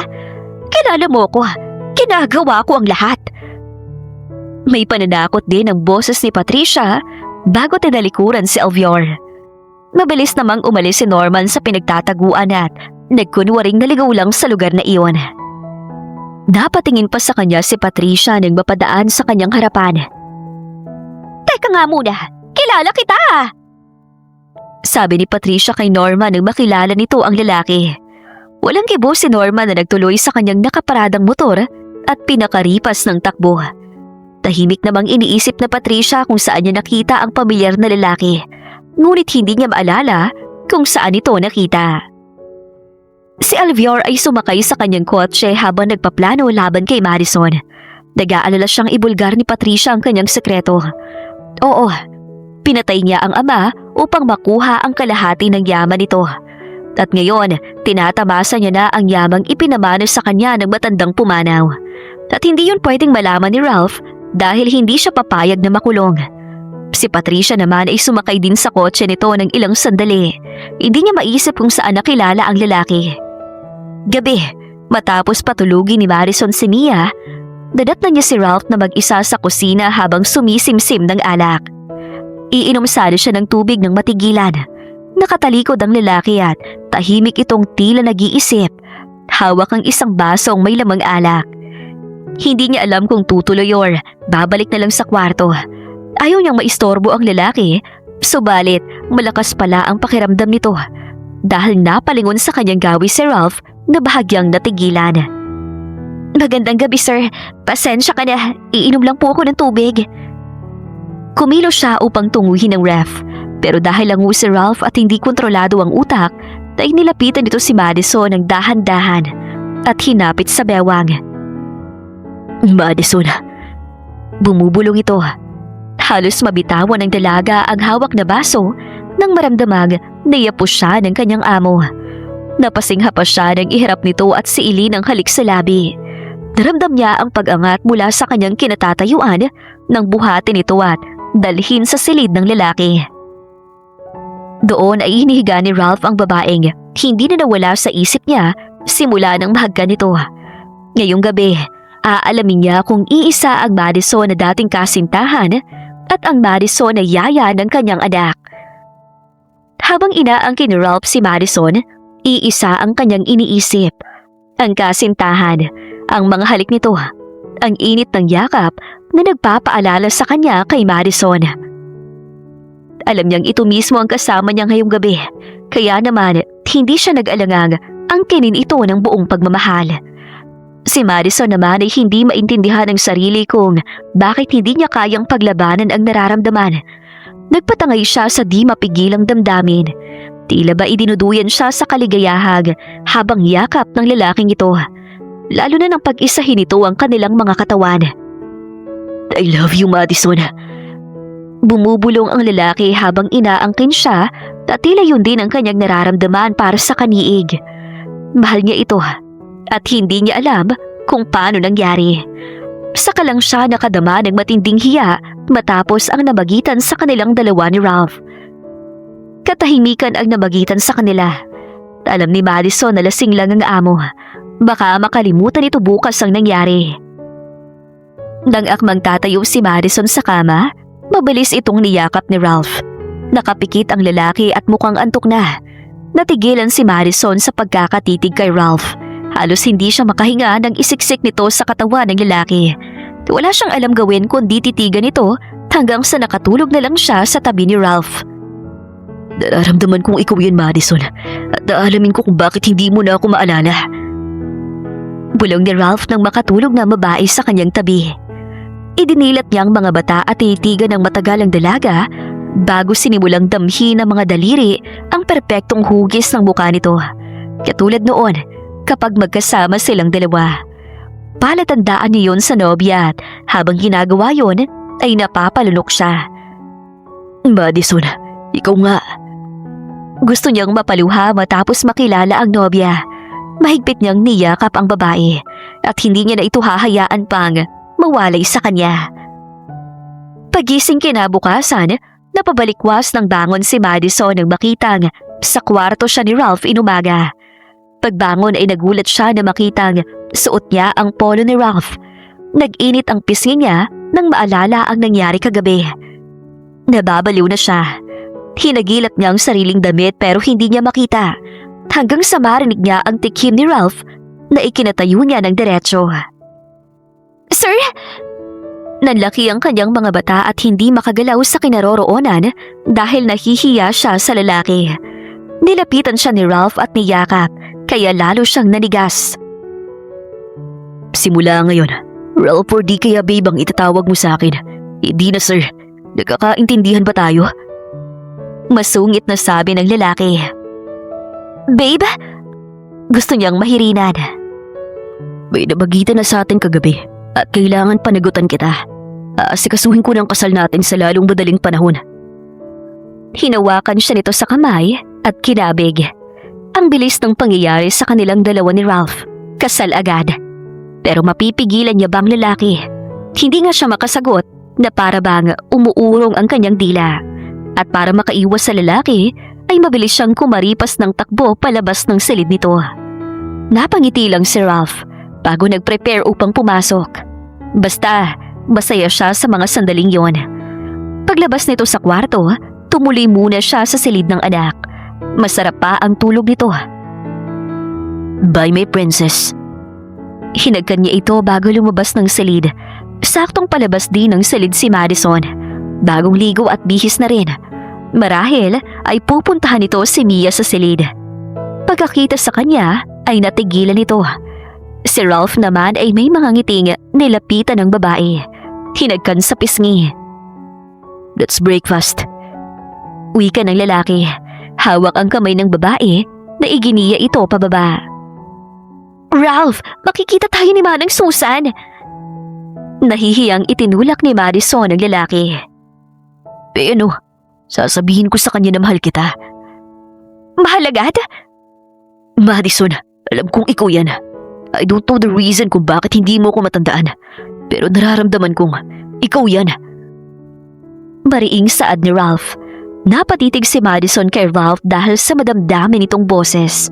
Hindi kaya bahagi si Ralph ng nakaraan niya na hindi niya lang maalala? Huminto siya sa paglalakad at humarap kay Ralph ng seryoso. Ralph, pwede mo bang sabihin kung sino si Madison sa nakaraan mo? 4 na taon ang nakalipas simula nang magising ako sa isang hospital at walang maalala. Wala akong matandaan. Ang sabi ng doktor may anak ako, pero isang matandang kumuha nito. Gusto ko siyang makita, pero kailangan ko ng pera. May namuong luha sa mga mata ni Madison habang sinasabi yon. Hinawakan ni Ralph sa magkabilang balikat si Madison. Kung ganun, nagkaanak tayo. At kaya hindi mo ko maalala dahil may amnesia ka. Babalikan natin ang ospital na pinanggalingan mo. Gusto kong malaman kung sino ang kumuha sa anak natin. Saad ni Ralph. Daddy! Mahinang bumukas ang pinto sa kwarto ni Mia at iniluwa ang batang bagong gising. Nabaling din ang atensyon ng dalawa at sabay nilapitan si Mia. Napagdesisyon na nila sa umagang yun na balikan ang ospital kung saan nagising si Madison nang walang maalala. Umaasa si Madison na sa pamamagitan ni Ralph kung siya man ang itinutukoy nito ay maalala niya na kung sino nga ba siya. Samantala, sa opisina ni Ralph, naghihintay si Norman dala ang video na kuha niya kina Alviar at Patricia. Saktong pagparada ng kotse ni Alviar sa harapan ng bahay ni Ralph ay siyang paglabas ng kotse mismo ng kapatid. Nag-buzzer si Alviar upang mapansin ni Ralph, pero tuloy-tuloy lamang ang pagpapatakbo ni Arman ng kotse. Bago sumara ang gate, ay akmang ipapasok ni Alviar ang kotse sa loob ng humarang ang gwardya. Kailan pa naglagay ng gwardya si Ralph? Nahampas niya ang manibela. Naalala niyang pinagtangkaan niya pala ni Patricia si Mia at hanggang ngayon, tumatakbo pa ang investigasyon. Sir, anong kailangan niyo? Tanong ng guard. Kapatid ako ni Ralph. Pati ba naman ako bawal pumasok sa loob? Naiinis na tanong ni Alviar. Sir, wala si Mr. Guevara. Pero itatawag ko sa kanya kung importante ang... Leche, wag na! Putol ni Alviar sa sasabihin ng guard sa galit na boses. Iritang-irita ito. Saka umalis. Hinabol niya ang kotse ni Ralph upang alamin kung saan ang punta nito. Sir, nasa opisina yung huwa ko. Ano oras kayo pupunta? May importante lang huwa kong ibibigay sa inyo. Chat ni Norman kay Ralph habang patungo sila sa ospital. Napatingin si Ralph kay Arman at inutusang dumaan na muna sa opisina upang malaman kung anong importante nitong sasabihin. Sumunod naman ang lalaki kaya nagtataka ang nakasunod na si Alviar. Inisip na baka napansin siya ng driver ni Ralph kaya bahagyang dumistansya. Gusto niyang malaman lahat ng kilos ni Ralph, lalo at may lihim siyang itinatago rito. Ralph, may problema ba? Nagtatakang tanong ni Madison sa nobyo kung bakit hindi sila tutuloy sa ospital. Nag-chat si Norman. Di ba halaga siyang sasabihin sa akin? Isa siya sa pinagkakatiwalaan ko tungkol sa kaso ni Dad, baging sa kaso mo. Paliwanag ni Ralph. Tumango na lamang si Madison lalo at hindi niya kilala si Norman. Or baka kasama ito sa nakalimutan niya nang magkaroon siya ng amnesia. Sir, kanina pa po tayo sinusundan ng kotse ni Sir Alvier. Pukaw ni Arman. Kaya naman napatingin sa likurang bahagi ng kotse nito si Ralph at nakita nga niya ang pamilyar na kotse ng kapatid. Bakit sila nito sinusundan? Itabi muna. Utos niya kay Arman dahil hindi naman yun gagawin ng kapatid kung walang rason. Minamanmanan ba siya nito? Akala ni Ralph hihinto ang kotse ni Alvier, ngunit dumiretso lang ito. Napasunod ang mga mata ni Ralph, lalo siyang nagduda sa kapatid. Halatang may nais ito sa kanya. Nang makalagpas ang kotse ni Alvier, sa kanya inutusan si Arman na dumiretso sa opisina. Kinabahan naman si Alvier sa mga sandaling yon nang matiyak na napansin nga siya ni Ralph na nakasunod dito. Nahampas pa niya ang manibela at baka lalo pa siyang paghinalaan ito. Pero sa bagay, bakit ba siya natatakot sa lalaki? Wala siyang dapat ikatakot. Kinalma niya ang kabang nararamdaman. Pagdating sa opisina ni Ralph, sinalubong kaagad sila ni Norman. Sir, good morning po. Bati ng lalaki bago napatingin kay Madison at binati din ito maging si Mia. Tumangulang si Madison at halatang kilala nga siya ni Norman. Siya lang itong tanging hindi na makakilala rito. Sa loob ng opisina, nagtuloy ang mga ito. Umupo sa swivel chair si Ralph habang si Mia, kandong naman ni Madison si Mia na nakikinig lang sa usapan ng dalawa. Sir, paibibigay sana ako sa iyo. Kuha ko to ko naman Patricia at Sir Alvier. Inabot ni Norman ang hawak na cellphone. Nakaprepared na kasi ang video ng dalawa. Sa totoo lang, gusto niya na lang ipasa ang video kay Ralph. Pero mas pinili ni Norman na iabot ito mismo sa lalaki upang masigurong mapapanood nito iyon. Curious na inabot ni Ralph ang cellphone sa kabinuksan ng video. Sa una, tumambad sa kanya ang nagtatalong si Alvier at Patricia. Nang narinig ang usapan ng dalawa, ay mabilis na napatayo si Ralph sa kanyang kinauupuan at napakuyom ang kamao. Sinasabi ko na nga ba? Puno ng galit na sinuntok ni Ralph ang pader dahil sa di makontrol na emosyon. Kung nasa harapan niya lang marahil ngayon si Alvier, babasagin niya ang mukha nito. Sa gulat nga ay napasigaw si Madison, maging si Mia ay naiyak sa takot. Mabilis na niyakap ni Madison si Ralph matapos itong pigilan dahil dumugo na ang kamao ng lalaki. Nakatango lamang si Norman na nauunawaan ang naging reaksyon ng amo. Ralph, anong nangyayari? Nag-aalalang tanong ni Madison. Pinatay ni Alvier si Dad. Babasagin ko ang mukha niya. Wala siyang awang Madison. Anong kasalanan ni Dad? Ano? Mahigpit na yumakap ang lalaki kay Madison habang nangingipuspos sa galit na kalaunan ay napaiyak. Napakabuti ng kanilang ama. Paano ito nagawang sakta ni Alvier? Nanlaki naman ang mga mata ni Madison sa narinig.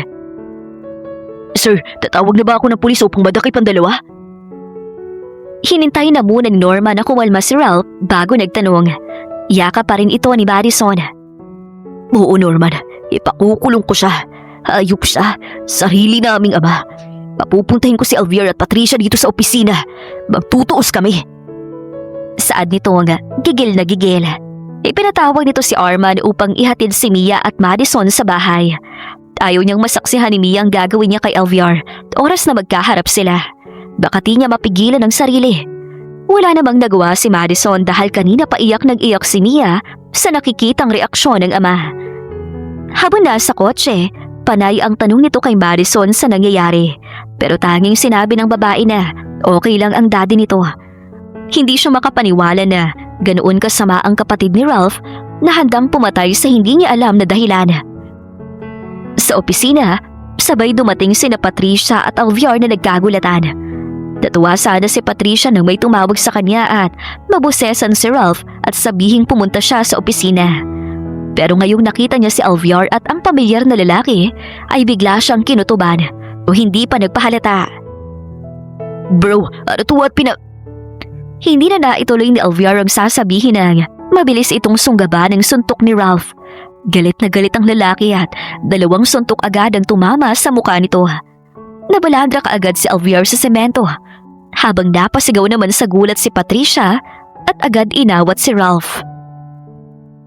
Si Norma naman ay walang balak na umawat dahil deserve ni Alviar anumang gawin ni Ralph sa walang kwenta nitong kapatid. Hingal si Ralph bago tantanan si Alviar dahil di ito naawat ni Patricia.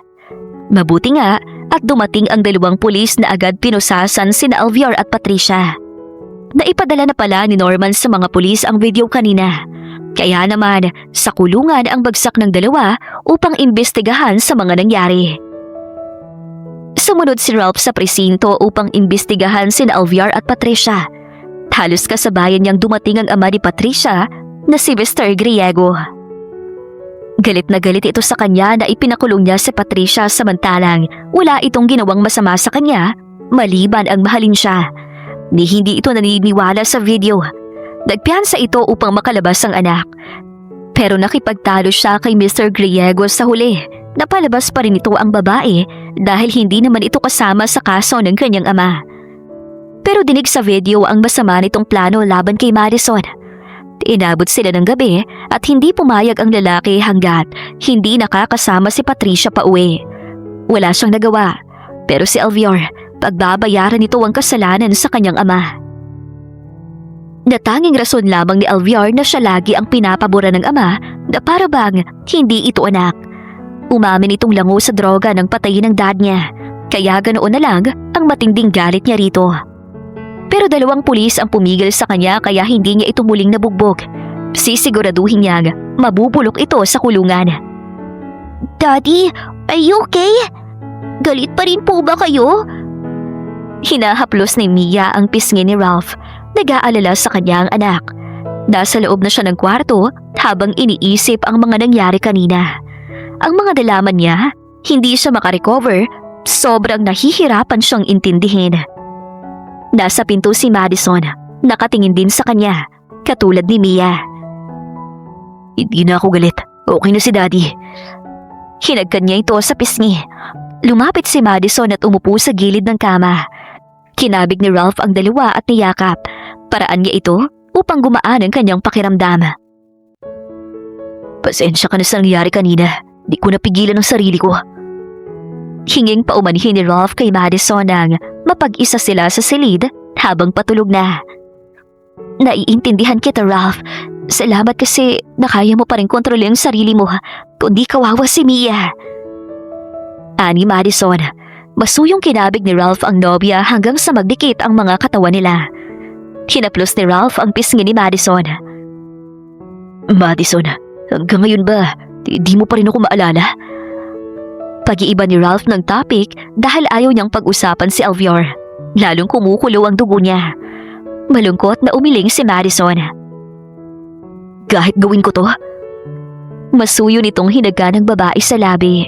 Puno ng pagmamahal at sinabayan pa nito iyon ng bulong. Natigilan si Madison nang may alaalang nag-flash bigla sa utak niya. Hindi niya maklaro. Maya-maya ay napahawak ang babae sa kanyang sentido nang bigla na lang iyong kumirot. Kirot na palala ng palala hanggang sa pakiramdam niya, mabibiyak sa sakit ang kanyang ulo. Na kahit kalmahin ang sarili sa pag-iisip, ay hindi gumana, sobrang sakit pa rin. Madison! Nag-aalalang sinapo ni Ralph ang pisngi ni Madison. Ralph, tulungan mo ako! Ang sakit! Hawak ni Madison ang ulo niya at halos lumabas ang litid ng leeg niya at napapasigaw na si Madison. Kasabay ng isang gunita ang nagsasalimbuyo sa kanyang isipan. Nakikita niya sa kanyang balintataw habang may babaeng sumasampal sa kanya at may humataw sa kanyang ulo. At nakita niya ang babaeng yon ay si Patricia. Arman, ianda mo ang kotse! Madali! Nataranta na si Ralph na tinawag ang driver ng tuluyang mawala ng malay si Madison. Diyos ko! Anong mangyayari kay Madison? Nag-alala naman si Madang Susan na makitang buhat-buhat ni Ralph si Madison palabas ng bahay. Si Arman naman ay hinanda agad ang kotse. Mabuti nga at tulog na si Mia sa mga oras na yon. Manang, si Mia, bantayin mong mabuti. Pakiusap ni Ralph bago isakay sa kotse ang nobya at agad namang pinatakbo ni Arman ng kotse dahil naging alertong binuksan ng gwardya ang gate. Mukhang umaayon sa akin ang pagkakataon. Ralph, hindi kita mapapatawad sa ginawa mo sa akin. Pagbabayaran mong pinili mong Madison na yan. Bulong ni Patricia na sa pagkakataong yon, nagmamanman sa labas upang gawin ang planong pagkidnap sa bata. Ano kayang mararamdaman nito kapag pinatay ng tuluyan si Mia na totoong anak nito? Sinenyasan niya ang kasamang tauhan. Back up niya lang ito. Siya ang nag-doorbell. Pagbukas ng gwardya, nagtataka itong tinignan siya. Anong kailangan mo? Tanong ng gwardya kay Patricia na nalatimbuwang pagkatapos may kung anong inispray nitong pampatulog. Kaya naman malayong nakapasok si Patricia at ang kasama nitong lalaki upang kidnapin ang bata. Basta, nagulat na lang si Manang Susan nang bumukas ang pinto sa kwarto at bumulaga sa paningin nito si Patricia. Anong ginagawa mo dito? Galit at nag-aalalang tanong ni Manang, lalo na at may kasamang lalaki si Patricia. Naisip kaagad nitong may masamang gagawin ng dalawa. Pero katulad ng gwardya ay pinatulog din ito ang ginang at nang bumulagtang walang malay, saka inutusan ni Patricia ang kasamang lalaki na buhatin si Mia na natutulog sa ibabaw ng kama. Pagkatapos ay patakbo nang lumabas ang dalawa na isinakay sa kotse ang bata. At saktong pababa ng motor niya si Norman dahil tinawagan ito ni Ralph na pumunta sa bahay upang bantayan ang anak. At saktong natanaw niyang tangay ng kasama ni Patricia si Mia. Napamura si Norman nang mabilis na umarangkada ang kotse. Dali-dali namang sumakay ang binata sa motor niya at sinundan ang kotse ni Patricia. Kailangan niyang malaman kung saan ito dadalhin si Mia upang mai-report niya kay Ralph. Halos kalahating oras tumakbo ang kotse nito bago huminto sa lumang bodega. Sa pagkakataong yun, gising na si Mia at umiiyak dahil sa takot kay Patricia. Daddy! Mommy! Please! Save me! Hiyaw ng batang takot na takot. Marahas itong sinampal ni Patricia dahil naiinis siya sa bata. Piniga din ito ang mukha ni Mia, kaya mas lalong naghumiyaw sa iyak ang kawawang bata. Nang huminto ang kotse bago ibinaba ang bata, ay binusalan muna ito ni Patricia ng panyo sa bibig. Tanong ni Norman ang ginagawa ni Patricia na kinukuhanan ng video. Nang ipasok sa bodega ang bata, ay sinundan ito ni Norman. Ililigtas niya si Mia kapag may pagkakataon siya. Bago pumasok sa loob, pumulot siya ng mahabang bakal na magagamit sa kalimang kailanganin niya. Samantala, sa ospital ay nagising na si Madison na naaalala na ang lahat ng nangyari sa kanya kung bakit siya na-amnesia. Madison, thanks God you're awake. Nag-aalalang dinaluhong ni Ralph ang nobya at niyakap. Natakot siya kanina kung anong mangyayari dito. Ralph, naaalala ko ng lahat. Si Patricia, ipinapatay niya ako dahil gusto kanyang masolo. Siyang may gawa sa akin ito, kaya nawalan ako ng memorya. Pinalo niya ako sa ulo ng matigas na bagay. Itinapon nila ako. Magkasabot sila ni Albiar. Humahagulhol si Madison habang sinasabi yon. Takot na takot. Nakayakap kay Ralph ang babae. Nanginig naman sa galit si Ralph. Mapapatay niya ang babaeng yon. Ligtas ka na, Madison. Hindi ko nahahayaang pang bahawa ka na at malapitan ka ni Patricia. Mabubulok siya sa bilangguan. Sinusumpa ko yan. Uubusin ko lahat ng yaman ko. Mapakulong lang ang babae yun sa ginawa niya sa'yo. Habang pinapakalma ni Ralph ang nobya sa pag-iyak nito ay wika niya. Matagal na umiiyak si Madison habang magkayakap ang dalawa. Akala niya, hindi na makakabalik pa ang kanyang alaala. Nang kumalma si Madison, dahan-dahan itong inalalayan si Madison. Kailangan na nilang umuwi dahil nag-aalala siya sa kanyang anak. Lalo at nailabas sa kulungan si Patricia, baka may kung anong binabalak na naman ito. Sa mga oras na yon ay gising na si Manang. Napamulagat na makitang wala si Mia sa kwarto. Mabilis itong kumaripas ng takbo palabas. Sakto namang gising na rin ang gwardya na pinatulog din ni Patricia. Ang bata! Nasaan ang bata? Natataranta si Manang. Tila nahihimasmasan ng gwardya na napalinga agad at hinagilap ang paligid. Wala si Mia! Napaiyak si Manang nang masiguradong kinidnap ni Patricia si Mia. Agad itinawag ng gwardya kay Ralph ang nangyari. Saktong palabas na ng ospital ang magkasintahan nang tumawag ang gwardya at sabihing kinidnap ni Patricia si Mia na walang nagawa si Manang dahil pinatulog sila. Ano? Bulalas ni Ralph at umigting ang panga sa galit. Sir, pasensya na, hindi ko nagampanan ng trabaho ko. May kasamang lalaki si Patricia nang pumunta rito. May matapang siyang inispray sa mukha ko. Pasensya na, sir. Hindi na sinugot pa ni Ralph ang sinabi ng guard at mabilis na pinatay ang linya. Tinawagan niya si Patricia. Oras na may masamang mangyari sa kanyang anak, mananagot si Patricia sa kanya.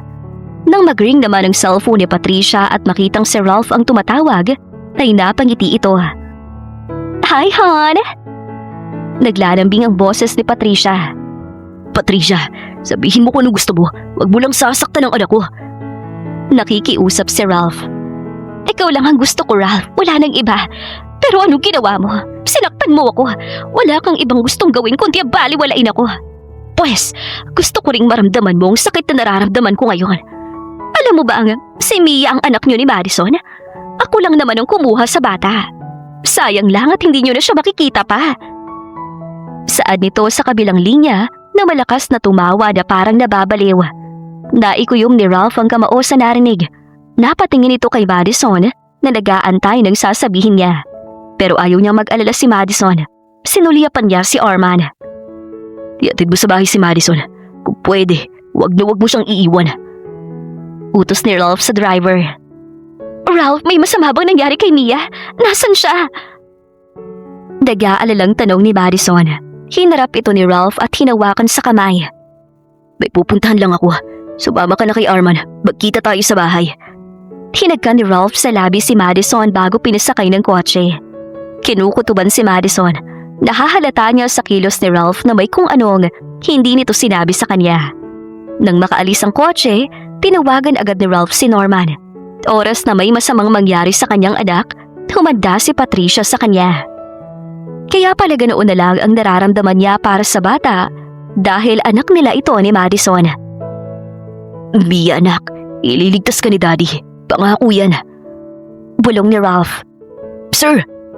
Habang nagkukubli si Norman at naghahanap ng magandang tiyempo kung papaano makakapasok sa loob ng bodega na hindi mahahalata ni Patricia at ng kasama nitong lalaki, ay biglang tumawag si Ralph. Norman, daasan ka? Tanong ni Ralph sa kabilang linya. Agad sinabi ni Norman kay Ralph ang lokasyon nito kung saan dinala ni Patricia si Mia. Papunta na ako dyan. Huwag mong iwawala sa paningin mo si Mia. Sabi ni Ralph at mabilis na nagpara ng masasakyan na agad nagpahatid sa lokasyon ni Patricia. Pagdating ni Madison sa bahay, sa kanya nalaman ang pangyayari nang salubungin siya ni Manang na nag-aalala at umiiyak. Sinabi nitong kinidnap ni Patricia si Mia. Manang, saan nila dinala si Mia? Kahit si Madison ay napaiyak din sa sobrang pag-aalala sa bata dahil alam niyang halang ang kaluluwa ni Patricia. Kung nagawa siya nitong saktan, natitiyak niyang magagawa din itong saktan ng bata. Hindi siya mapakali na tinawagan si Ralph, kaya pala siya nito pinahatid. Ralph, si Mia! Umiiyak siya nang sagutin nito ang tawag niya. Alam ko, Madison, si Mia ang nawawala nating anak. Papunta na ako sa kanya ngayon. Huwag kang mag-alala. Iuuwi kong ligtas si Mia. Hindi ko hahayaang may masamang mangyari sa anak natin. Sabi ni Ralph bago ito nawala sa kabilang linya. Mas lalo siyang napaiyak nang marinig ang sinabi ni Ralph. Anak nila si Mia. Kaya pala sobrang gaan ang pakiramdam niya sa bata. Kasama na pala nila ang kanyang anak na hindi niya nalalaman. Mia, anak! Bulong niya na mas lalong nag-aalala at baka kung ano nang nangyari dito. Sinalubong kaagad ni Norman si Ralph pagdating nito sa lugar. Sir, nasa loob silang na madaling na bodega. Nakatali si Mia. Nakabusal. Pagbabalita ni Norman, susuguri na sana ni Ralph sa loob ang dalawa pero pinigilan siya ni Norman. Ililigtas ko ang anak ko. Sir, kailangan nating magplano. Tumawag na nga pala ako ng pulis. Mabuti pa, maghiwalay tayo. Lansain mo si Patricia. Akong bahala sa bata. Sa likod ako dadaan. Nakita ko may mababang bintana dun. Mahinang saad ni Norman sa kanya bago ito tumalikod. Maganda ang plano ni Norman. kaya dahan-dahan na siyang pumasok sa loob nang mawala sa paningin ng lalaki. Patricia, dito na ako. Pakawalan mo ang anak ko. Ako na lang ang saktan mo. Sa may pinto pa lang ay sigaw ni Ralph. May narinig siyang pumalakpak sa loob. Napalingap si Ralph nang maaninag sa dilim si Patricia. Kasama nito ang isang lalaking makapalang balbas. Wow, nakaka-touch naman! Sabi ng babae at tumawa at nilapitan siya at parang sawang naglingkis sa kanya. Bigla siya nitong hinagkan sa labi.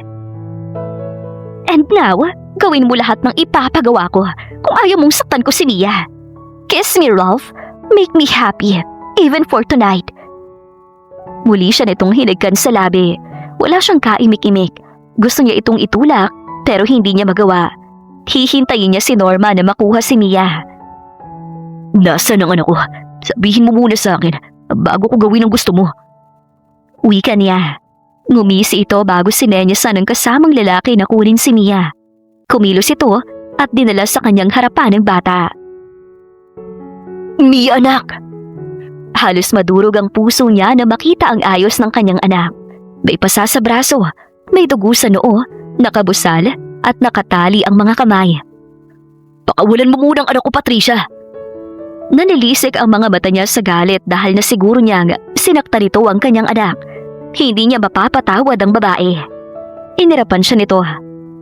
Okay, pero halikan mo muna ako. Iniumang nito ang labi sa kanya. Sa pagkakataong yun, nakita niya rin si Norman sa likuran ng mga ito. Hinawakan niya si Patricia matapos senyasan si Norman. Marahas nitong hinataw ng bitbit na bakal ang isang lalaki upang mawala ng malay. Sa gulat ay napasigaw ang kanyang anak. Si Patricia naman ay nanlaki ang mga mata nang makitang hindi siya nag-iisa. Akmang kukunin ito si Mia pero pinigilan niya ito. Norman, ilabas mo anak ko. Ako nang bahala kay Patricia. Utos niya sa tauhan. Pigil niya sa kamay ang babae. No! Hindi pwede to! Bitiwan mo ako, Ralph! Nagwawala at sumisigaw ang babae, ngunit nailabas na ni Norman si Mia. Buisit! Napamura pa siya ng kagati nito para lang mabitawan niya. Nagmamadali nitong sinundan ng dalawa sa labas matapos pulutin bitbit ang bakal na pamalo. Wag! Sigaw niyang tumatakbo ng akmang hahatawin nito si Norman. Mabuti at alerto si Norman na mas lalong binlisan ng takbo palabas. Hanggang dyan ka lang, Miss Griego. Pagdating sa labas, saktong naroon na pala ang mga pulis na tinawag ni Norman kanina. Nakatuto kay Patricia ang baril nito. Pero hindi nagpatinag ang babae na tila wala itong narinig at akmang itutuloy ang nais gawin. Tuluyan na siyang nakalapit kina Norman at kinuha niya ng anak sa lalaki nang marinig ang isang malakas na putok. Pinaputukan pala ito ng mga pulis para lang takutin ang babae. Nang matigilan ang babae, saka sinamantala ng mga pulis na lapitan si Patricia at nilagyan ng posas. Nagwala ang babae. Hindi mo ba alam kung sino ako, ha? Palalagot kayo sa dad ko! Sabi ng babae at pinagsasampal nito ang pulis. Mabuti na lang at hindi ito pinatulan. Pinagtulungan ito para mapusasan. Si Ralph naman ay kinalas ang tali ng anak at tinanggal ang busal. Sakay ng motor ni Norma na isinugod nila sa ospital ang kanyang anak. Mga pulis na ang bahala sa babaeng kriminal. Salamat kay Norman na naging katuwang niya. Malaki ang ginampatan nito ngayong gabi at hindi sapat ang malaking halaga kapalit ng pagliligtas nito sa kanyang anak. Mabilis na inatiman ng doktor ang kanyang anak pagdating nila sa ospital. Mula sa kuko ni Patricia ang likha ng sugat ni Mia na talagang sinaktan nito ang kanyang anak. Nilagyan nito ng gamot ang sugat nito hanggang ngayon ay takot na takot pa rin ang bata. Hindi ito humihiwalay sa kanya at nanatiling nakayakap sa kanya at umiiyak. Naulit na naman ang trauma ng anak niya. Matapos gamutin ang mga sugat ni Mia ay na-discharge din kaagad ang kanyang anak. Saka sila tumuloy ng umuwi. Alam niya kasing nag-aalala na si Madison sa kanila. Norman, magkita tayo sa opisina bukas. Bago sila naghiwalay nito ay sabi niya sa lalaki. Tumango at nagpasalamat. Sa bahay ay umiiyak na sumalubong sa kanila si Madison at Manang Susan. Agad niyakap ang anak. Mommy! Mahinang saad ni Mia at umiiyak na yumakap sa ina. Anak, sorry. Hindi ka naprotektahan ni Mami. Promise, hindi na mauulit pa to. Magbabayad yung babaeng yun sa ginawa niya sa akin at sa'yo. Wika ni Madison habang yakap ang anak at pinatatahan sa pag-iyak. Di nakatiis si Ralph na niyakap ang kanyang mag-ina. Buong pasasalamat na nasa kabila ng maraming taon at pangyayari, ngayon ay buo na sila. Kinabukasan, galit na sumugod si Madison sa presinto. Magtutuos sila ni Patricia sa ginawa nito sa kanya at sa kanyang anak. Pagdating sa presinto, pinagsasampal ni Madison si Patricia dahil hindi niya talaga mapigilan ang kanyang sarili sa pananakit nito sa kanyang anak. Pero pinigilan siya ng mga pulis na naroon. Kahit ang ama ni Patricia ay hindi makapagsalita, nagsabihin niya ang ginawa sa kanya ng babae. Nang makaawa pa sa kanyang ina nito na huwag ipakulong ang babae, pero nanggagalaiti siya lamang sa galit at isinumpang mabubulok ito sa bilangguan. Nagdrama pa ang babae, lalo na ngayong nalaman itong siya mismo ang babaeng pinagtangkaan itong patayin. Sinabi ni Patricia na hindi sinasadya lahat ng ginawa nito sa kanya at nagkataon lang dahil sa matinding pagmamahal nito kay Ralph. Dahil dito, parang inamin na rin ni Patricia ang nagawa nitong kasalanan sa kanya. Tinigyo ng mga pulis. Kaya walang kapatawaran ang ginawa sa kanya ng babae. Kahit lumuha pa ito ng dugo sa kanyang harapan, hindi niya ito mapapatawad. Nang matapos ang pagdinig sa kaso ni Patricia at mapatawan ito ng kaparusahan na pagkukulong ng habang buhay, saka lang naging matiwasay ang kanilang pagsasama ni Ralph. Ano ba yan? Bilisan mo na nga, Janessa. Ang bagal mo talaga. Mahuhuli na tayo sa kasal ni Madison. At nasigaw ni Olga sa kaibigan. Araw ng kasal ni Ralph at Madison ngayon at abay ang dalawang kaibigan ng babae. Nang magbalik ang alaala ni Madison, hindi niya kinalimutan ang mga taong naging parte ng buhay niya noong nagkaroon siya ng amnesia. Kapwa ngayon may magandang trabaho ang best friend niya sa kumpanya ni Ralph. Ang lalaki mismo ang naglagay sa mga kaibigan niya sa information desk nang hindi na nito kailangan pang maglinis. Ganon pinahahalagahan ni Ralph ang kanyang mga kaibigan. Hindi nagtagal nga ay umalis na nga ang dalawa patungo sa simbahan. Habang ang bride na si Madison ay napakaganda sa suot nitong wedding dress. Wow, Mommy! You're so beautiful! Buong paghangang sabi ng kanyang anak paglabas niya ng kanyang silid kasama ang kanyang makeup artist. Nakasuot din ang gown ng kanyang anak. Thank you, Mia! Tugon niya at nakangiting kinuha ang kamay ng kanyang anak at sabay na silang lumabas ng bahay. Sa bakuran ay nag-aabang ang ibang bisita nila ni Ralph sa kasal na excited makita ang pinakamagandang bride ng isang Ralph Guevara. Napangiti ang lahat pagkakita sa kanya at inalalayan pa ang kanyang damit habang pasakay ng bridal car. Si Mia ay sa kabilang kotse kasama sina Norman at Manang Susan. Si Arma naman ang kanyang driver. Sa simbahan kanina pa kinakabahan si Ralph habang hinihintay ang kanyang mahal. May naglalaro sa kanyang isipan na panganib. Pakiramdam niya may masamang mangyayari kahit na alam niyang sa kanyang sarili na nakakulong na si Patricia at wala na itong magagawa upang galawin ang kanyang pamilya. Tumating ng bride! Isang sigaw mula sa loob na nagbigay sa kanya ng ginhawa. Sa dami ng nangyari sa kanila ni Madison sa loob ng halos 4 na taon, pati siya, tila na trauma na. Pero napagtanto niya na kailangan niyang maging matapang upang maipagtanggol ang kanyang pamilya. Siyang dapat sandalan ng kanyang asawa at anak, kaya dapat hindi siya magpapadaig sa takot. Nang magsimula ang seremonya ng kasal, naging maluwag na ang kanyang paghinga hanggang sa natapos ang seremonya. Batitinis na sigawan mula sa kanilang harapan at maingay na palakpakan ng kanyang narinig nang i-announce ng pari ang successful nilang kasal ni Madison. Ito ang pinakamasayang araw ng kanyang buhay.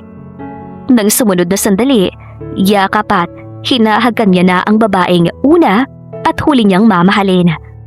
Pagkalipas ng 1 taon matapos ang kasal ng dalawa, ay nagsilang ng baby boy si Madison. Kaya naman, mas lalo pang naging masaya ang kanilang pagsasama. At dito na nagtatapos ang kwentong pag-ibig ni Madison at Ralph. Wakas.